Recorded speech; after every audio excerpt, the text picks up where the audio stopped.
Alright, kita on. Selamat datang dalam episode kali ini kita ada tamu spesial yaitu Mas Dwien Anggara. Nah, Mas Dwien Anggara ini adalah seorang full time forex trader. Nggak tahu nanti kalau ke depan beliau akan nambah portofolio lain gitu ya, aset-aset lain gitu karena dengar-dengar udah belajar multi aset gitu kan.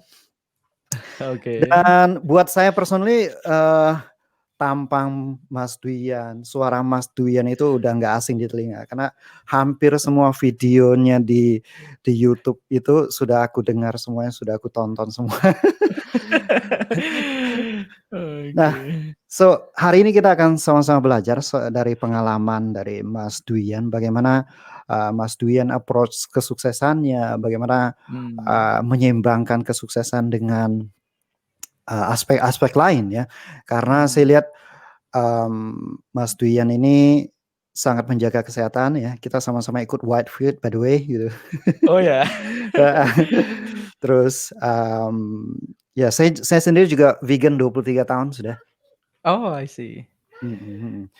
Jadi, ya mari kita sama-sama belajar. Saya juga mau belajar. Anyway, satu hal yang ingin saya sampaikan adalah salah satu tujuan saya membuat podcast ini adalah I hope one day anak saya dengar. Yes yes. Jadi ini semacam legasi karena ada hal-hal yang pengen saya sampaikan ke dia sekarang kayaknya belum belum belum tepat waktunya gitu, masih usianya Hmm. 9 sama 7 tahun. But maybe one day dia akan dengarkan ini dan ya dia ingat pesan-pesan saya gitu. Dan dia juga bisa belajar dari Mas Dwien. Oke, Siap. Mas Dwien Anggara ganteng gitu. Alright, Mas bisa ceritakan sedikit, latar belakang sampai bisa jadi full time trader? Oke, aku harus menyapa teman-teman dulu. Halo teman-teman. Ya halo. Jadi, thank you Mas Agus sudah mengundang ke podcast. Ini baru 2 kali, ini kali kedua saya hadir di podcast. Sebelumnya nggak Amazing. pernah ngisi podcast ya. Kemarin by Mhm. phone, ini pakai StreamYard, jadi lebih lebih Mhm. ini kayaknya, lebih audionya Lebih lebih cakep. proper ya. Dan, bagi teman-teman yang mungkin ada sebagian audiens, Mas Agus yang ngikutin saya di YouTube, mungkin belum ya, boleh Mhm, search aja di YouTube. mhm. Nanti kalau mau kenalan, Dwien Anggara, semua sosial medianya juga sama Dwien Anggara. Nah, Mhm. latar belakangnya dulu, eee latar belakang kenal trading atau latar belakang dari awal mulai? Ya, kenal trading. Kenapa mau terjun Oke. ke dunia trading? Jadi ceritanya Soalnya gini, kan sempet sampai nggak pernah punya pekerjaan sama sekali kan? Memang nggak pernah punya pekerjaan ya? Ya, Nggak pernah melamar tersesat ke di situ, jalan yang lamar benar. istri.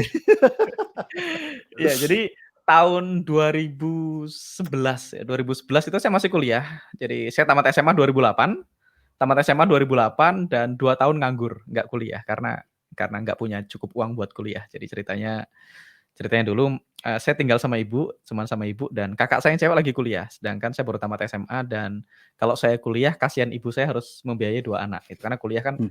bukan hanya biaya kuliahnya, tapi kan ada kosan, makan, segala macam, buku, segala macam. Jadi akhirnya saya memutuskan, oke saya nggak kuliah dulu, saya bantuin ibu nyelesain kakak saya kuliah. Jadi saya bantu kerja di kebun, segala macam, supaya kakak saya bisa kuliah, kakak saya lulus, baru saya masuk kuliah. Jadi kakak saya Mmm. lulus 2009, dia di Unsri kuliahnya, Universitas Sriwijaya di Palembang.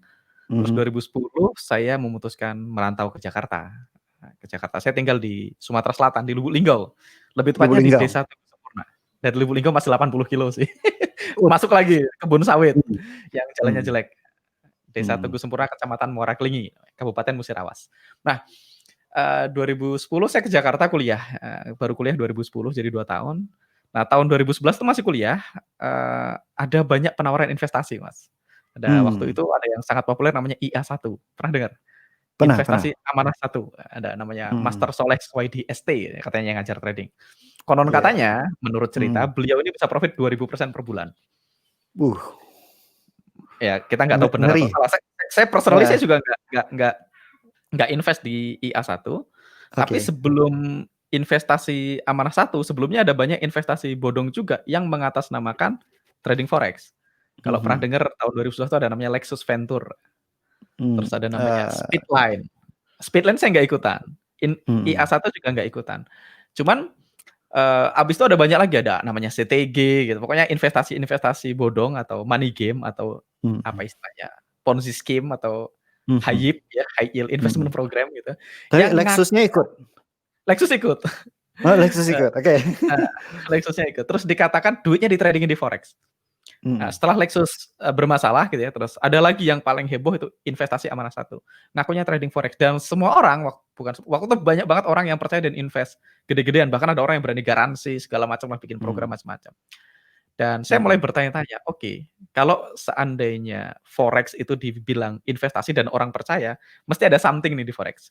Ya mungkin nggak sebombastis yang diceritakan, cuman kalau orang percaya mostly, pasti ada sesuatu lah di forex. Akhirnya saya nelpon teman namanya Mas Mardi, tinggal di Jambi, eee, beliau udah trading cukup lama, kalau nggak salah udah 6 tahun. Saya nelpon, "Mas, mungkin nggak sih kalau trading profit 2000% sebulan?" Saya bilang, pertanyaan Mhm. polos, belum kenal trading. Mhm. Terus dia bilang, "Ya mungkin aja, tapi kalau profitnya 2000% ya ilangnya juga langsung 100% gitu." "Oh gitu, oke Mhm. oke." Saya bilang, "Mas, bisa nggak saya belajar trading?" Saya bilang. Dia bilang, "Bisa." "Bayar berapa?" Saya bilang, "Wes datang ajalah ke Jambi." Saya datang ke Jambi. Saya udah di Bekasi posisi waktu itu, kuliah di Jakarta. Jadi saya Mhm. tinggal di Bekasi, saya naik pesawat terbang ke Jambi, ketemu Mas Mardi. Nah, waktu itu kebetulan ada kelas dari InstaFX School namanya di Semarang, Mhm. bayar Mhm. 3 juta. Jadi saya ikut kelas bayar 3 juta, dapat uang, dapat no deposit bonus gitu, jadi dapat saldo 200.000, $200. Habis itu ya udah, Mhm. saya belajar, terus saya trading kan, Mhm. uang $200-nya ini hadiah. Jadi $200-nya nggak bisa di-withdraw, Mas, kayak no deposit Iya. bonus. Jadi kalau profit bisa Mhm. di-WD dengan syarat lot tertentu, ada aturannya lah. Tapi nggak Mhm. bisa Mhm. di-withdraw karena itu kayak gratisan aja. Karena mungkin broker tahu Heeh. kalau orang belajar pasti MC, Mas, nggak bakal withdraw lah gitu. Iya, dan itu satu-satunya akun MC ya? Ya, habis itu $200 itu MC 1 bulan kemudian. Iya Dan iya iya. begitu MC $200 walaupun itu bukan duit saya merasa, "Oke, mesti ada yang salah, mesti belajar lagi." Akhirnya habis itu belajar Mhm. lagi, 2011 belajar lagi, 2012 saya belajar trading 2012, terus belajar lagi, 2013 baru memutuskan deposit dengan akun beneran. Jadi dalam proses itu saya belajar lagi, saya cari guru lagi yang menurut saya trading-nya bagus, saya Mhm. belajar dan saya tes lagi. Saya Mhm. tes dan ukur, belajar tes dan ukur gitu dan sampai akhirnya 2013 saya mulai deposit pakai uang saya pribadi yang bener-bener uang dari kantong, itu 2,5 juta. dua Mhm. juta 500 ribu. Saya ingat waktu itu dolarnya 9.700. Jadi hari ini kalau saya nggak trading, saya withdrawal udah profit. Dolar sekarang 15.000 soalnya. Saya Iya, depositnya betul waktu betul. dolar 9.700 itu tahun 2013-an dan waktu itu Mhm. pakai pakai PayPal depositnya dan akhirnya udah Mhm. deposit dengan akun yang sama, wis nggak pernah ganti akun. Pakai brokernya namanya FXDD dulu, dia dari Malta dan pakai broker yang sama. Kenapa pakai FXDD? Karena guru saya bilang dia pakai FXDD, saya copy. Mhm. Terus Mhm. guru saya bilang minimal deposit $300, lotnya 0,01 karena saya punyanya 250, saya deposit 250 dan lotnya 0,01. Jadi saya ngikutin persis apa yang guru saya ajarkan. Pokoknya saya orangnya, ikut kata guru, Teachable. gurunya bilang A, saya Mhm. tes, gurunya bilang A, saya tes gitu. Sampai akhirnya saya pernah ngalamin minus tuh, minus sampai 30%, minus 40% Mhm. akunnya sampai akhirnya mulai balik lagi. Saya nggak pernah top up itu akun itu, sampai Mhm. akhirnya balik lagi sampai akhirnya break even point, sampai akhirnya mulai profit dan sampai profit 100% saya withdraw 2,5 jutanya jadi impas. Jadi habis itu Mhm. uangnya uang yang sama, habis itu saya trading-kan akun yang sama sampai 5 tahun kemudian. Jadi akun itu Nah nggak itu pernah MC. nggak pernah MC? Akun 5 yang tahun itu naik ribuan persen dong? eee, profitnya nggak gede sih, per sebulan kayak 5%, 10%, kadang 12% kalau lagi sakti, 16%, 13% itu mostly kecil-kecil. Tapi di-compounding dalam waktu yang cukup lama, Compounding. di-compounding Mhm. terus selama bertahun-tahun dan 2017, 2018 baru baru ganti akun, pindah broker gitu ya. Tapi abis Mhm. itu selama proses itu karena dulu waktu belajar nggak terlalu butuh uang gitu ya, jadi waktu masih Mhm. kuliah jadi ya fokus trade for skill aja, jadi nggak mikirin uangnya.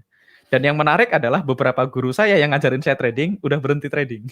Nah, itu menarik. Iya, karena mungkin dia kapok kan, kapok karena nggak tahan loss-nya atau segala macam kayaknya, mungkin gitu. Jadi Mhm. akhirnya nggak trading. Dan saya beruntungnya karena saya dari dulu selalu itu, apa ya, guru saya dulu, guru ngaji saya pernah bilang, "Lihatlah apa yang dikatakan, bukan siapa yang mengatakan," katanya. Dan saya Mmm. pokoknya mau yang ngomong siapa pun kalau yang diajarkan baik, saya nggak peduli gitu. Oke. Jadi Oke. mau yang ngomong Karena penjahat, kalau kata-katanya heeh. baik, buat saya tetap baik gitu. Walaupun Heeh. perbuatannya dia tidak ada urusannya dengan apa yang dia sampaikan gitu. Jadi ketika Mmm. guru saya bilang, "Pakai money management yang baik," ya saya ikutin. perkara ternyata dia overload kan bukan urusan saya. Yang penting yang diajarkan benar kan itu. Jadi begitu dia bilang pakai MM yang baik, jaga lotnya, jangan overtrade, jangan trading di luar trading plan gitu. Saya ikutin dan yang menarik 2 tahun saya trading saya kasih lihat ke dia portofolio 2 tahun kan saya kasih. Bro, saya manggilnya, "Nih, trading performa trading-ku 2 tahun." "Wih, keren banget, gimana caranya?" "Lah kan caranya lo yang ngajarin, ini persis sama kayak lo yang ngajarin." Aku bilang. Dan dia udah berhenti trading kah saat itu? Nggak tahu, saat itu sih kayaknya dia udah nggak aktif trading. Kayak I belakangan see. dia mulai aktif trading lagi. Jadi Jadi menarik. Jadi kayak itu awal mula kenalan. I see. Nah, ini menarik, karena banyak orang di luar sana dia belajar ketika dia melihat seseorang itu tidak sesuai seperti apa yang dia ajarkan, mereka mulai, itu berarti nggak benar, semua ilmunya mereka lupakan gitu. Anyway, Nah, kalaupun benar juga yang benar-benar praktekin ilmu dari sebuah pelatihan juga paling 30% itu udah banyak banget gitu kan. betul. Kalau saya personally gitu, karena saya nggak pernah pengen nanya performa guru saya, karena itu salah satu hal yang nggak pernah saya lakuin. Kalau menurut saya ya kalau saya ada kelas atau ada apapun, menurut saya siap nggak dengan angka biaya kelasnya. Nah, kalau saya siap ya saya ikut, kan maksimal kehilangan angka kelasnya. Nah, setelah Iya, itu ya betul. saya tes aja metode yang diajarkan, fit nggak sama saya. Kalau fit ya saya pakai, kalau nggak fit ya nggak apa-apa, nggak ada masalah juga. At I least see. saya nggak akan kehilangan lebih banyak dari biaya kelasnya. Kayak misalnya saya ikut kelas forex yang bayar 3 juta dulu, ya maksimal kehilangan saya kan 3 juta. Jadi Iya nggak mungkin iya. saya habis 50 juta gara-gara ikut kelas 3 juta. Kalau habis 50 juta kan memang kita yang nggak ngerti, nggak ngetes dan nggak belajar. Nah, jadi ketika itu 2017 saya ikut kelas lagi, 2016, 2016 saya ikut kelas lagi, ikut kelas lain. Terus belajar sama salah satu mentor yang sampai hari ini masih komunikasi, salah satu orang yang paling saya hormatin lah di Indonesia di dunia trading. Belajar sama beliau dan namanya Coach VW ya, dia banyak ngajarin saya tentang psikologi trading. Salah satu yang bikin saya sematang hari ini di psikologi, salah satunya beliau. Beliau nyumbang cukup besar dalam perjalanan karir psikologi trading saya. Walaupun sebelum ketemu beliau pun saya nggak pernah overload sih, cuman begitu ketemu beliau dapat banyak pelajaran. Salah satunya yang paling membekas di saya adalah dia pernah ngajarin terlalu banyak tahu, terlalu banyak takut. Nah, itu yang salah satu pelajaran yang paling membekas. Nah, 2017 saya belajar lagi, ngambil kelas lagi namanya di Trading Academy. Trading Academy waktu itu Online lumayan mahal. OTA? Ya, OTA ya, Online Trading Academy. Itu kelasnya cukup mahal, kelasnya sekitar berapa, 200 juta lebih gitu. 200 juta lebih itu satu aset kelas, terus saya ngambil multi aset, terus ngambil mastermind ya lumayan. Beberapa ratus juta kelasnya. Terus ketemu Jose 2019, ketemu Jose dan Berarti sampai hari ini. ketemu Jose ini baru banget? Ketemu Jose 2 tahun udah, 2 tahun. 2 tahun ya? Cuman Ini tahun kedua? kebetulan kan Jose sebelumnya adalah, orang yang bikin Trainer kurikulum OTA juga? di OTA? tempat belajar saya sebelumnya, yes. Dia head of content di Mmm, sana. Jadi I cuman see. saya nggak tahu kalau Jose adalah, instruktur dulunya. Jadi kayak ya ketemunya justru dia udah nggak di OTA. Jadi belajar sama Jose. Jadi mostly saya belajar banyak banget sih. Saya spend mungkin beberapa ratus juta untuk belajar trading. Tapi kabar baiknya saya nggak spend untuk loss-loss yang nggak perlu. Saya nggak ngalamin berdarah-darahnya trading. Yes Jadi yes yes. ya lumayan mulus lah, terbilang mulus karirnya di industri trading. Karena memang saya belajar, saya ngetes. Dan yang menarik tadi, pokoknya saya nggak peduli mau banyak orang kan suka nantangin ya, "Lu profitnya berapa sih? Coba lihat tokonya mana sini," gitu. Saya kan nggak pernah. Yes yes yes. Mhm. Saya kan nggak pernah, karena menurut saya ya saya bayar kelasnya lah. Kelasnya berapa? $200, oke saya bayar misalnya. Habis itu ya dia ngajar kan. Nah, waktu dia ngajar kan kita bisa pelajari metodenya, habis itu kita tes. Kalau setelah kita tes dan ukur ternyata nggak cocok, ya ditinggalkan aja selesai. Kalau cocok, ya kita pakai. Kalau gini, kalau metode yang dia ajarkan terbukti making money, perkara dia making money atau tidak itu bukan urusan saya, menurut saya sih gitu. Kalau dia ngasih nasihat dan nasihatnya bener, ya oke gitu. Selama ya dianya nggak mempraktekkan kan di luar tanggung jawab kita. Kan memang yang kita beli kan itu materinya. Dan Materinya, kabar ilmunya baiknya bukan orangnya gitu ya? kalau di trading kan kita bisa selalu tes dan ukur. Kita bisa akun demo dan nggak perlu kehilangan apapun. Kalau bisnis Keren. lain kan nggak bisa, Mas. Mas Agus ngajarin saya bikin hotel, saya nggak bisa demo bikin hotel dulu gitu. Oh bisa, kita bikin di Monopoly dulu. Oh ya. Atau beneran demo bikin restoran dulu gitu nggak bisa. Jadi kalau forex Heeh. kebetulan bisa dites dan ukur, bisa didemokan dan kalau terbukti making money baru deposit uang beneran. Kalau nggak terbukti making money ya nggak perlu dihujat juga, nggak perlu gimana-gimana, ya mungkin nggak cocok selesai. Tinggal Mhm. angka kelasnya oke nggak, kalau angka kelasnya oke kehilangan, buat saya worth it kok bayar let's say berapa, 10 juta, 20 juta untuk belajar dari orang yang sudah 10 tahun, 20 tahun di industri ini, Mhm. ya worth it. At least kalaupun nggak work, kita tahu ini nggak work, tanpa harus mengorbankan lebih banyak waktu dan lebih banyak uang. Iya Kalau work, iya lebih iya. bagus lagi. Jadi, Mhm. either way mau work atau nggak work, kita tetap happy sih dua-duanya. Mhm. Kalau kalau work justru uang kita kembali, kalau nggak work ya udah saya cuma kehilangan uang pelatihannya, Betul, gitu dan kan. kita nggak perlu, eee, udah coba-coba sendiri, tetap nggak work, Mhm. kehilangan uang, kehilangan waktu. Kayaknya lebih Iya lebih enak iya. gitu. Iya betul betul betul. Dan kita bisa Nah ini backtesting, bisa tes, hemat waktu ya, sih, hemat waktu dan hemat uang. kerennya forex adalah kita bisa testing dulu semuanya, sampai kita Betul, firm baru masuk uang yes. asli, gitu ya. Satu-satunya bisnis yang boleh demo dulu itu forex. Nah, Mmm, oke, eee, saya mau tanya sebelum sebelum masuk lebih dalam ke trading ya, mhm kita mau mhm. tanya pertanyaan khas dari Sing Your Life dulu. Siap siap. Nah, karena, makin cerita, makin banyak pertanyaan yang saya catat nih. Oh, siap siap. Bisa Jadi, jadi 2 part nanti. bisa mungkin mungkin ya. Oke oke. Nah, mmm, apa belief Mas Duyan tentang kesuksesan dan pengorbanan? Oke, Oh, pandangan Mas Duyan tuh apa sih? Apa yang diyakini dan bagaimana menjalaninya gitu?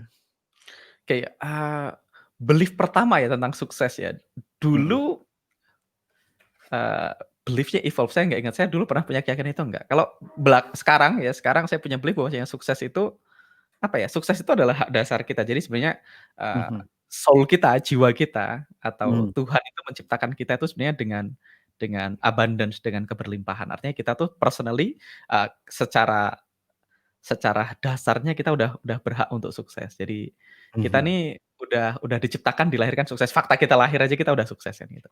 Nah mhm jadi, dulu saya percaya sukses itu harus harus kerja keras, harus banyak hal gitu. Harus mengorbankan sesuatu, kalau mau sukses berarti harus tidurnya lebih sedikit, kerja lebih banyak, which is itu yang diajarkan banyak orang kan gitu. Jadi yes, kalau sukses betul. itu harus harus berdarah-darah dulu, kalau sukses itu harus Mhm. berkorban dulu. Bahkan saya punya teman yang dia menganggap kalau nggak berdarah-darah itu nggak keren gitu. Jadi Nah, kalau kalau ya kalau nggak ya kan sibuk itu banyak orang kayaknya gitu. ada yang salah gitu. Orang kan merasa kalau berdarah-darah berarti lu punya etos kerja yang tinggi dan lu mantap lah, orangnya Mhm tangguh. Supaya mhm tangguh itu mhm harus berdarah-darah gitu. Nah, mhm dulu banyak orang punya belief seperti itu. Mungkin sedikit banyak saya pernah mengadopsinya. Jadi kalau mau sukses itu harus kurang tidur, mengorbankan mhm waktu dengan keluarga, artinya, mhm relationship-nya harus dikorbankan dan banyak hal gitu ya. mhm Dan belakangan saya percaya sukses itu adalah, apa ya, ketika kita ngasih value yang sangat besar buat orang lain, nanti kita akan balik lagi sukses dan itu nggak perlu, proses itu bisa dilakukan dengan menyenangkan. Jadi nggak perlu mhm berdarah-darah. Dan nggak perlu mengorbankan hal lain juga. Saya percaya kita bisa sukses secara integral. Jadi dan itu terjadi sama saya kayak 1 tahun, 2 tahun belakangan. Begitu saya punya belief yang berbeda, mhm bahwa saya sukses tuh nggak harus kerja keras, sukses tuh nggak harus berdarah-darah. Kita bisa kok sukses dengan kita tetap bisa menjaga kesehatan, tetap tidur cukup, tetap olahraga, tetap punya banyak waktu buat keluarga dan segala macamnya.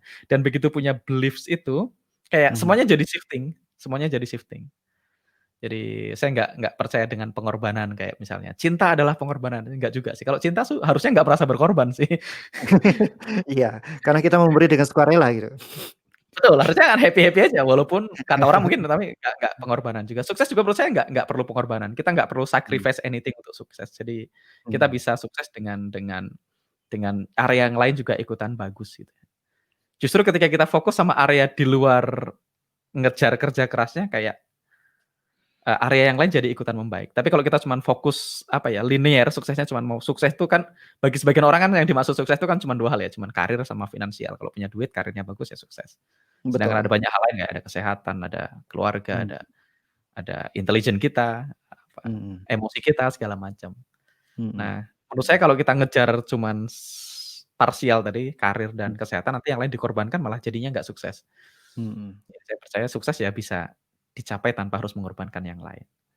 mhm. Dan saya percaya bahwasanya kita nih sudah dilahirkan sukses, tinggal biasanya kita punya istilahnya abundance block, kita punya mental block yang menghambat kita untuk sukses. Kita punya banyak handbrake-nya. Tugasnya sih Mhm. cuman bersihin handbrake-nya, kalau handbrake-nya dibersihin biasanya yang lainnya ikutan membaik. Yes yes yes, betul. Nah, mengenai handbrake, apa pandangan Mas? Dan misalkan banyak orang yang udah struggling itu kan berarti dia punya handbrake atau ya Ya, abundance block seperti itu. rem tangan yang Bagaimana cara banyak. mengenali? Hmm. Bagaimana cara mengenalinya? Eee, biasanya sih salah satu yang paling gampang adalah perasaan kita ketika mendengar orang lain sukses, Mas. Itu yang Nah, paling gampang dulu. menarik. Kayak kadang gini, aku pengen punya sukses nih, terus denger kabar temanmu beli mobil gitu. Seneng nggak? Hmm, Atau, hmm. itu pasti duit ini nih gitu. Atau, itu ya terang aja lah dia kerjanya begini. Dia suka Mhm, cheating-cheating duit kayak gini. Ya, mhm, pokoknya gini, mhm, kalau ada orang yang mencapai sesuatu, ada orang yang kaya, ada yang sukses, atau ada teman kita, atau siapapun, atau kompetitor kita gitu ya, dapat mhm, dapat mhm, project atau dapat apa gitu, sesuatu yang membahagiakan, cek aja kondisi mhm, hatinya. mhm, Atau kalau lihat orang kaya, lihat orang sukses gimana? Apakah kita menganggap, "Oh, terang aja dia anak orang kaya. Oh, dia mungkin dia curang. Oh, mungkin dia memanfaatkan. Wah, ini dia pasti aji mumpung nih, mhm, memanfaatkan kekuasaan atau memanfaatkan peluang atau apa," gitu. Jadi, kalau kita punya perasaan-perasaan kayak gitu, kemungkinan besar kita punya mental block. salah satunya Pokoknya mungkin kalau ada envy kabar gitu. baik datang ya, kalau ada kabar baik datang ke teman kita happy nggak? Kalau kita happy for him gitu ya, Heeh, atau for heeh, her, ya kemungkinan besar kita di track yang benar. Tapi kalau kita dengar tetangga sebelah beli mobil baru, terus kita nggak suka atau kita berusaha, mungkin dia gini, ya mhm, kemungkinan atau besar kita meremehkan pencapaiannya gitu ya. ya apapun ya, Mhm, meremehkan. Pokoknya cek aja perasaannya, ringan mhm, atau berat ya. Kalau ringan berarti kemungkinan di track yang benar, kalau berat berarti, something ring berarti itu. kita mesti mesti aware nih, ada sesuatu yang perlu dibenerin. Itu yang pertama. Jadi kalau Yes, yes. kalau kita menganggap, apa ya, menganggap orang lain dapat pencapaian, gimana perasaan kita. Yang kedua, level kecurigaan kita. Hmm, Kayak orang yang terlalu over, apa ya, terlalu hati-hati jadi kayak paranoid gitu. ya, ya, Eh, apa-apa nanti jangan taruh di ini sini, nanti diambil penipuan orang, nggak ini ya? nanti diambil orang. Nah, itu Mmm, juga salah satu mental block.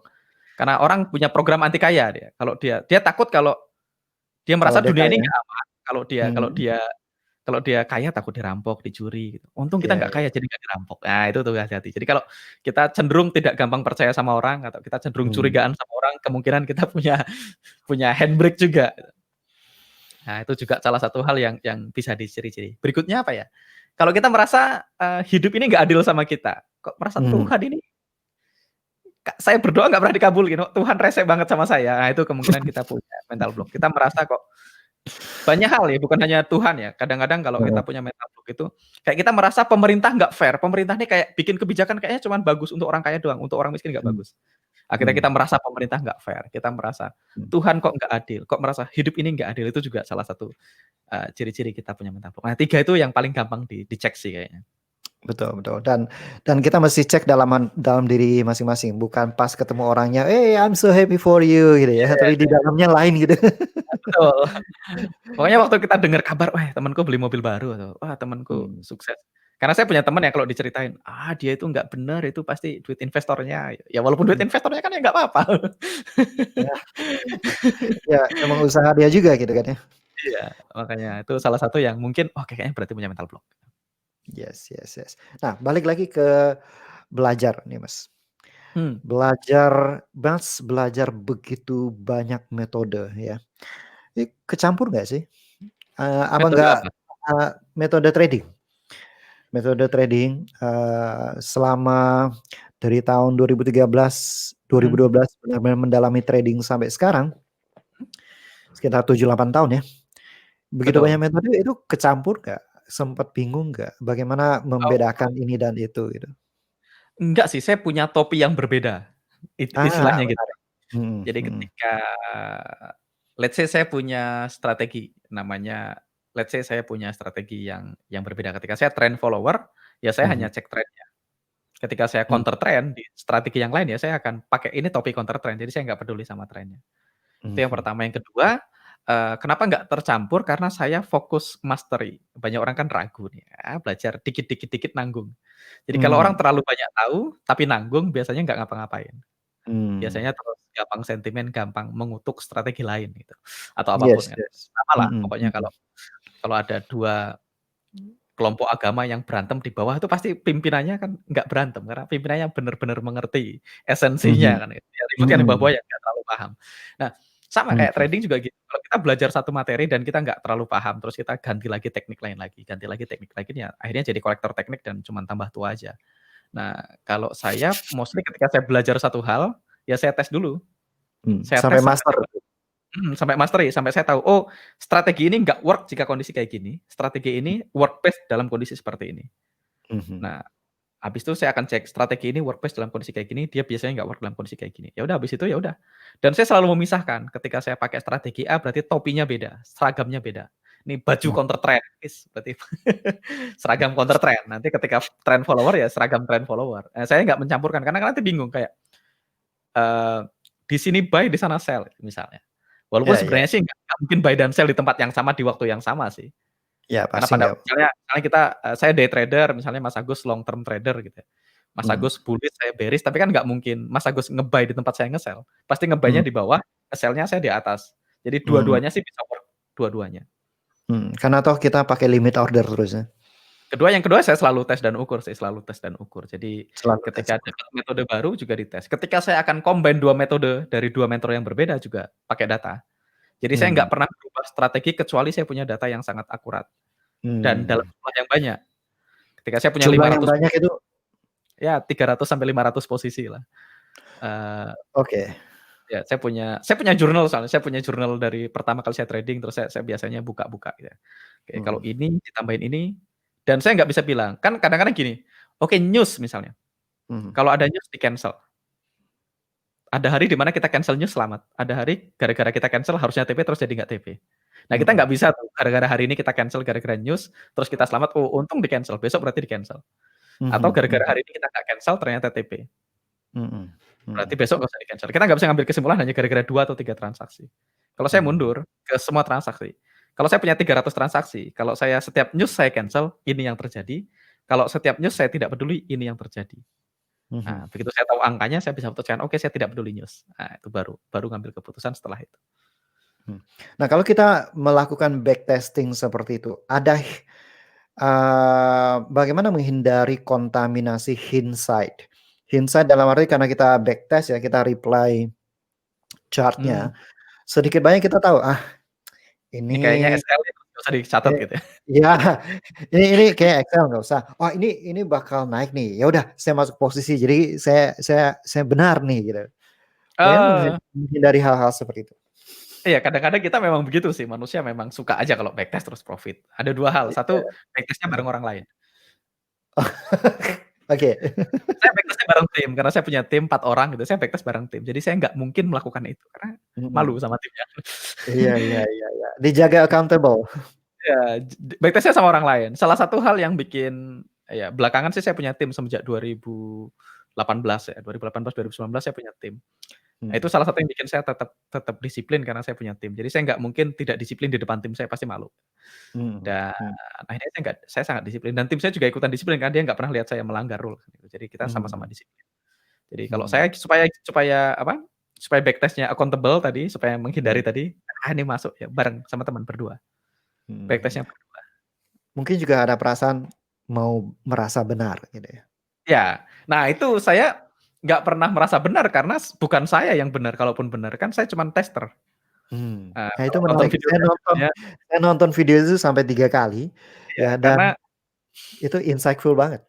karena saya juga nggak perlu merasa benar, orang bukan saya yang benar. Kalaupun benar juga saya nggak jagoan karena ya memang metodenya bekerja aja kalau saya kan gitu. Karena saya Mmm selalu di luar dari trading. Saya mhm hanya operator yang menjalankan seperangkat trading rule. Jadi saya nggak mhm pernah ketika benar saya nggak pernah merasa jagoan, ketika loss juga ya nggak loser juga karena kalau benar berarti simply strateginya memang work dan tinggal dilanjutkan, kalau loss, ya kalau loss-nya normal dan ending-nya masih profit berarti nggak apa-apa, kalau loss-nya cukup berarti cukup parah berarti ada yang perlu dimodifikasi. Dan mhm saya simply modifikasi aja, saya nggak merasa diserang. Ketika saya salah saya nggak merasa diserang, ketika profit juga nggak merasa keren juga, normal-normal aja. Nah jadi saya mhm. selalu membawa diri saya di luar permainan. Saya bukan Karena bukan selalu bukan trader. menganggap iya, tester gitu ya? Jadi ini bukan bukan pendapat saya. Mmm Menurut seperangkat rule yang saya jalankan, Euro USD cenderung bullish, saya akan buy di sini, cut loss di sini, take profit di sini misalnya. Ya udah, mmm kalau itu benar berarti memang simply rule-nya bekerja dengan baik. Ya kalau benar bukan berarti Dwian Anggara yang benar, Dwian Anggara kan cuma jalanin role. Kalau loss berarti ya tidak loser juga gitu. Jadi Mhm. nah itu juga salah satu mindset di awal yang saya punya sehingga saya juga nggak perlu cheating-cheating gitu karena buat apa juga, kalau benar juga bukan saya yang benar kok. Mhm mhm mhm. Jadi itu salah satu psikologi trading, menghilangkan faktor ego di dalam trading. Eee, bisa dibilang gitu. Saya belajar dari satu orang, itu saya belajar dari satu guru namanya Bashir ya, Bashir Chaya, orang Libanon. Dia Oke. bilang, "Jadilah tester bukan trader." Dan saya merasa itu sangat helpful ya ketika ketika ketemu hari loss, kan banyak orang merasa dia loser terus pengen balas dendam. Karena Mmm. dia merasa dia yang loss. Ya karena saya yang loss bukan saya nggak perlu balas dendam. Kalau loss terus ya berarti strateginya perlu diperbaiki. Ya kita lebih objektif sih. Karena Mhm. saya nggak merasa diserang dan saya nggak merasa karena kalau orang bilang, menurut analisa saya," kalau menurut analisa saya kan berarti kalau salah dia yang salah. Kalau saya kan enggak. Udah udah masuk ke egonya? Iya, menurut auto climate market-nya sedang up climate. Ya kalau salah kan bukan saya yang salah. Auto climate-nya bilang up, ya saya bilang up. Buy-nya di mana di area ini, itu gampang kan. Jadi jadi nggak perlu merasa diserang juga. Jadi makanya itu sangat membantu saya sih ketika saya bukan trader, saya cuman tester, saya cuman orang operator aja. Jadi ketika loss profit saya tetap damai-damai aja. Mhm mhm mhm. Saya pernah nonton salah satu video, saya lupa itu either di STM atau di YouTube ya. Mhm. Mas pernah bilang, menghilangkan uang dalam equation kehidupan Mas, itu seperti apa maksudnya? Mungkin teman-teman, akan terinspirasi nih sama cerita ini.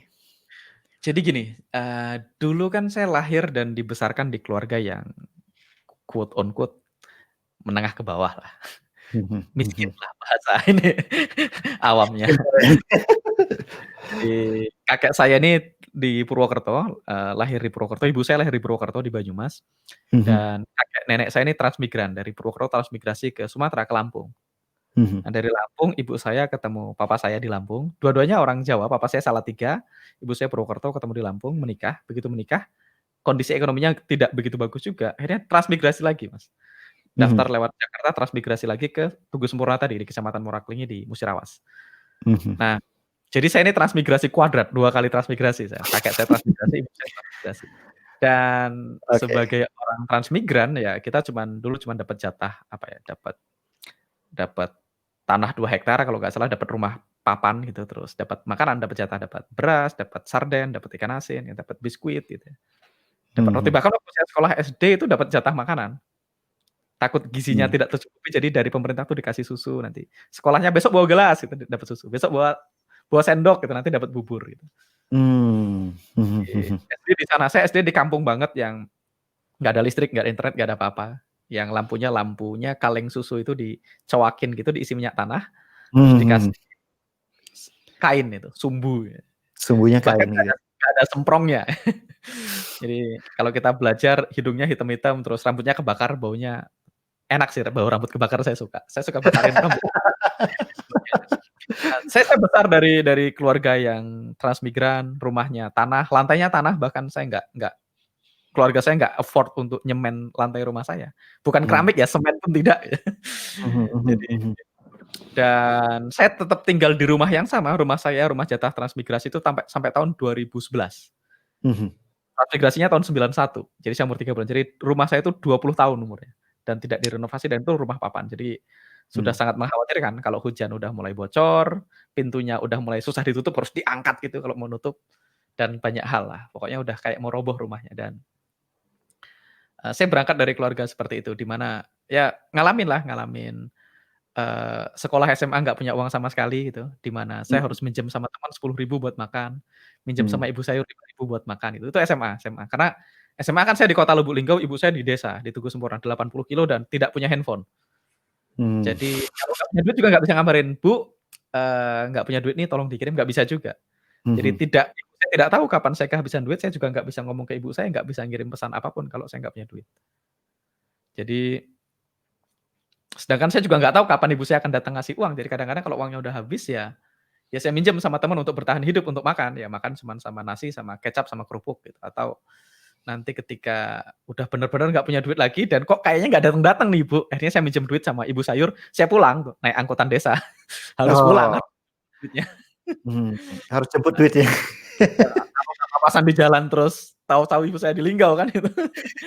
Jadi, saya ngalamin kondisi di mana saya benar-benar, eee, nggak punya cukup uang dulu dan Mhm. ketika pengen beli apa selalu, aduh mahal," gitu misalnya dulu. Nah cuman Mhm. ibu saya tuh jarang bilang mahal dari zaman kita nggak punya duit.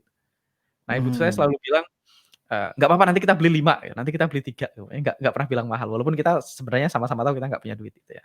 Mhm Sampai mhm. akhirnya Walaupun sampai nggak akhirnya pernah benar-benar pernah membelikan 3 atau 5 gitu, in the ya end. nggak pernah sih kan misalnya, orang beli mobil ya nanti kita beli 3 gitu. Mhm mhm. Misalnya kan jauh banget kita nggak punya duit mau ngomongin mobil gitu. Misalnya Heeh tetangga kita heeh. beli mobil, "Nggak apa-apa nanti kita beli juga," kata ibu saya gitu. Jadi lebih lebih kayak gitu, walaupun ya nggak pernah dibeliin beneran sih kan. Kan biasanya Mhm. kalau kita ngomong gitu tuh berarti sebenarnya mahal gitu. Mhm Nah mhm mhm mhm. jadi akhirnya karena nggak punya uang akhirnya mulai mulai mulai kuli tamat SMA saya sempat jualan macam-macam, saya sempat beli barang-barang dari kota dijualin di desa, beli pisau pahat gitu, pisau buat nyadap karet, beli pahatan segala macam. Terus beli Mhm. minyak goreng dijual di desa, beli Indomie dibawa pulang dijual di warung gitu. Kuliah 2010 terus mulai belajar pengembangan diri dan saya merasa kayaknya, sukses level 1 tuh survival dulu. True Level 1 true.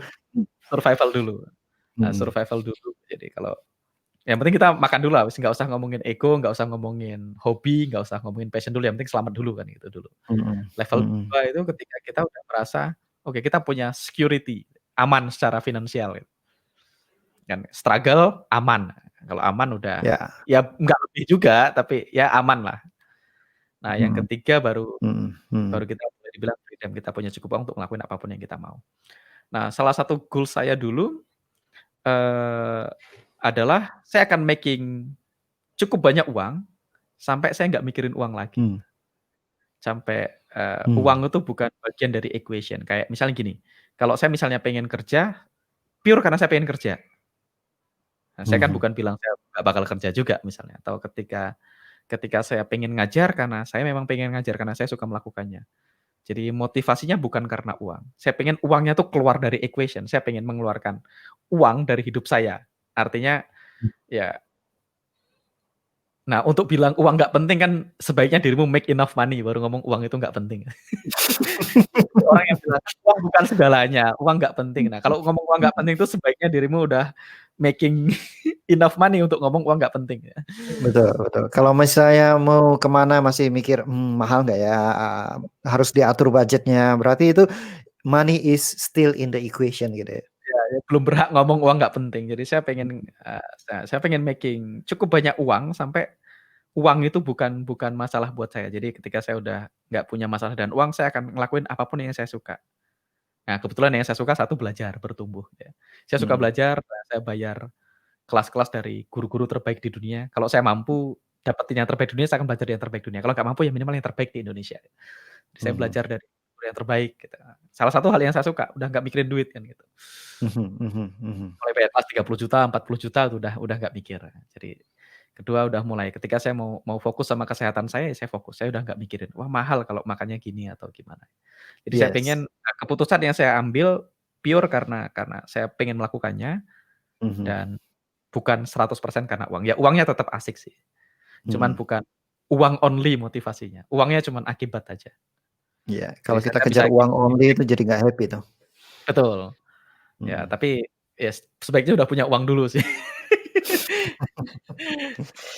Nah, sebenarnya udah punya uang dulu. Dari Mas mendalami forex Mhm, di 2012 tadi ya, 13, 13. 2012 Tipping mulai belajar. 12 mulai belajar. Tipping point sampai merasakan dampak dari forex sampai benar-benar uang itu hilang dalam equation itu berapa lama? 2019 mulai bener-bener, eee, mulai bener-bener kayaknya ini udah oke nih, udah nggak mikirin cicilan mobil, udah nggak mikirin apa gitu, udah kayak, udah saya bikin rumah, udah mampu bikin rumah gitu kan, sebelumnya rumah saya jelek banget kan gitu. Itu 2019. 2019. Sebenarnya sebelum 2019 sih saya cukup punya income yang lumayan dari trading, cuman kan uangnya dipakai buat sekolah terus, Mas.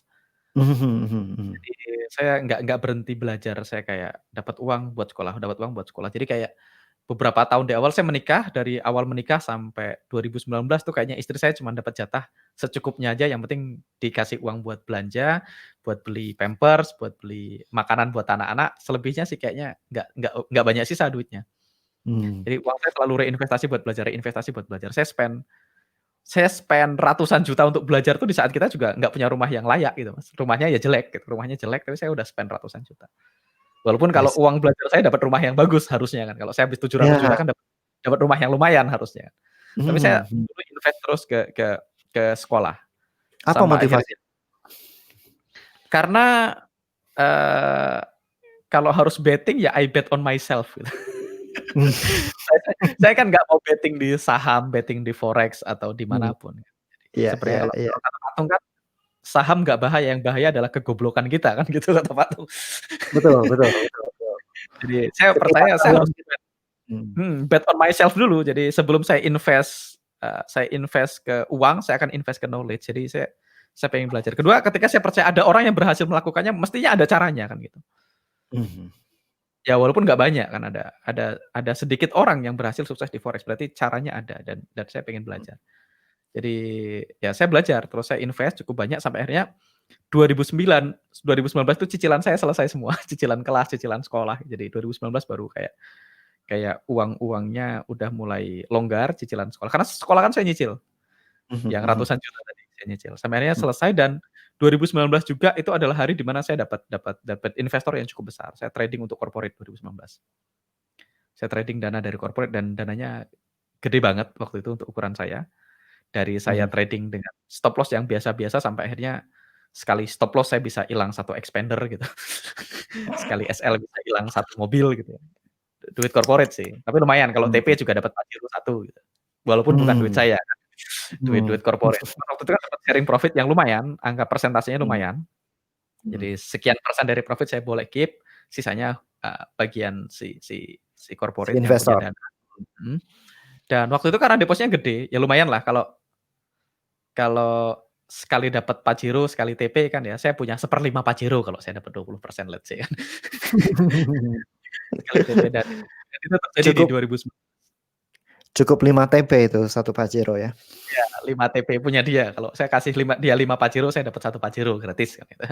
Jadi itu terjadi di 2019. Jadi 2019 tuh, kayak titik balik karir trading saya. Bukan secara performa sih, kalau secara performa trading saya cukup oke sebelum Mmm. 2019 ya. Mhm. Justru karena saya 2019 dapat investor karena sebelumnya trading-nya oke kan gitu. Kan Ya saya ya, punya karena history trading sebelumnya itu 5 tahun kan. 5 tahun itu benar-benar trading-nya oke, Mhm. semua biaya hidup, semua kebutuhan belajar itu semua di-cover dari trading? Ya sambil banyak sih ngelakuin digital marketing, main MLM juga. Oh, Cuma oke. nggak pernah kerja. Nggak pernah kerja? Nggak pernah kerja, jadi main MLM buat nambah deposit, apa, ya Mmm. bisnis-bisnis .com lah, sedot komisi, bisnis.com. Sedot komisi. Oh, itu istilah baru buat saya. Sedot komisi sama marketing kan, maklar everything. Marketing Jadi marketing. ya jadi bisnisnya 2, .com sama marketing, ya, maklar Mmm. everything sama sedot komisi. Ya Sedot ngelakuin itu komisi. aja dalam proses sambil belajar, eee, nambah deposit dan seterusnya. Tapi performa cukup oke. Jadi waktu ketika 2018 akhir, saya ketemu teman saya orang orang Kanada ya. Nah, dia punya sebuah company di UK, perusahaannya Mmm. register di UK, perusahaannya bergerak di financial publishing gitu. Mmm. Terus dia cerita, "Dirimu ngerjain apa?" "Aku ya masih trading." "Emang gimana sih trading-anmu?" Terus tak kasih lihat, "Oh ini account-nya selama 5 tahun terakhir," gitu. Dia lihat growth-nya, dia oke, dia impress bahkan, "Wih gila, aku nggak pernah lihat ada orang trading-nya kayak gini." Dan kebetulan dia Mhm. ngajak satu orang temennya yang temennya trader kebetulan. Mhm. Nah, begitu temennya trader dia lihat, "Ini performanya bagus banget," dia bilang. Dia merasa, "Ini gila sih," dia bilang. Dia Mmm. kayak dancing-dancing gitu lihat portofolionya dan akhirnya terus dia pengen belajar gimana caranya, terus saya sharing Heeh. gimana cara trading dan dia menganggap caranya masuk akal dan Mmm. oke akhirnya, kita dealing di akhir 2018. Dealing, dia injek beberapa uang yang cukup banyak jadi kayak saldo saya tiba-tiba berubah gede banget gitu Mmm. dan habis itu ya udah mulai saya punya 2019 tuh saya mulai mulai punya uang lebih banyak dari yang saya butuhkan, kayak jauh lebih banyak dari kebutuhan saya. Nah, jadi 2019 juga saya mulai investasi lebih banyak lagi ke ilmu pengetahuan lagi. Mmm. Saya ambil kelasnya Tony Robbins sama Dan Graziosi yang knowledge blueprint gitu, saya Yes, saya knowledge juga business ambil itu.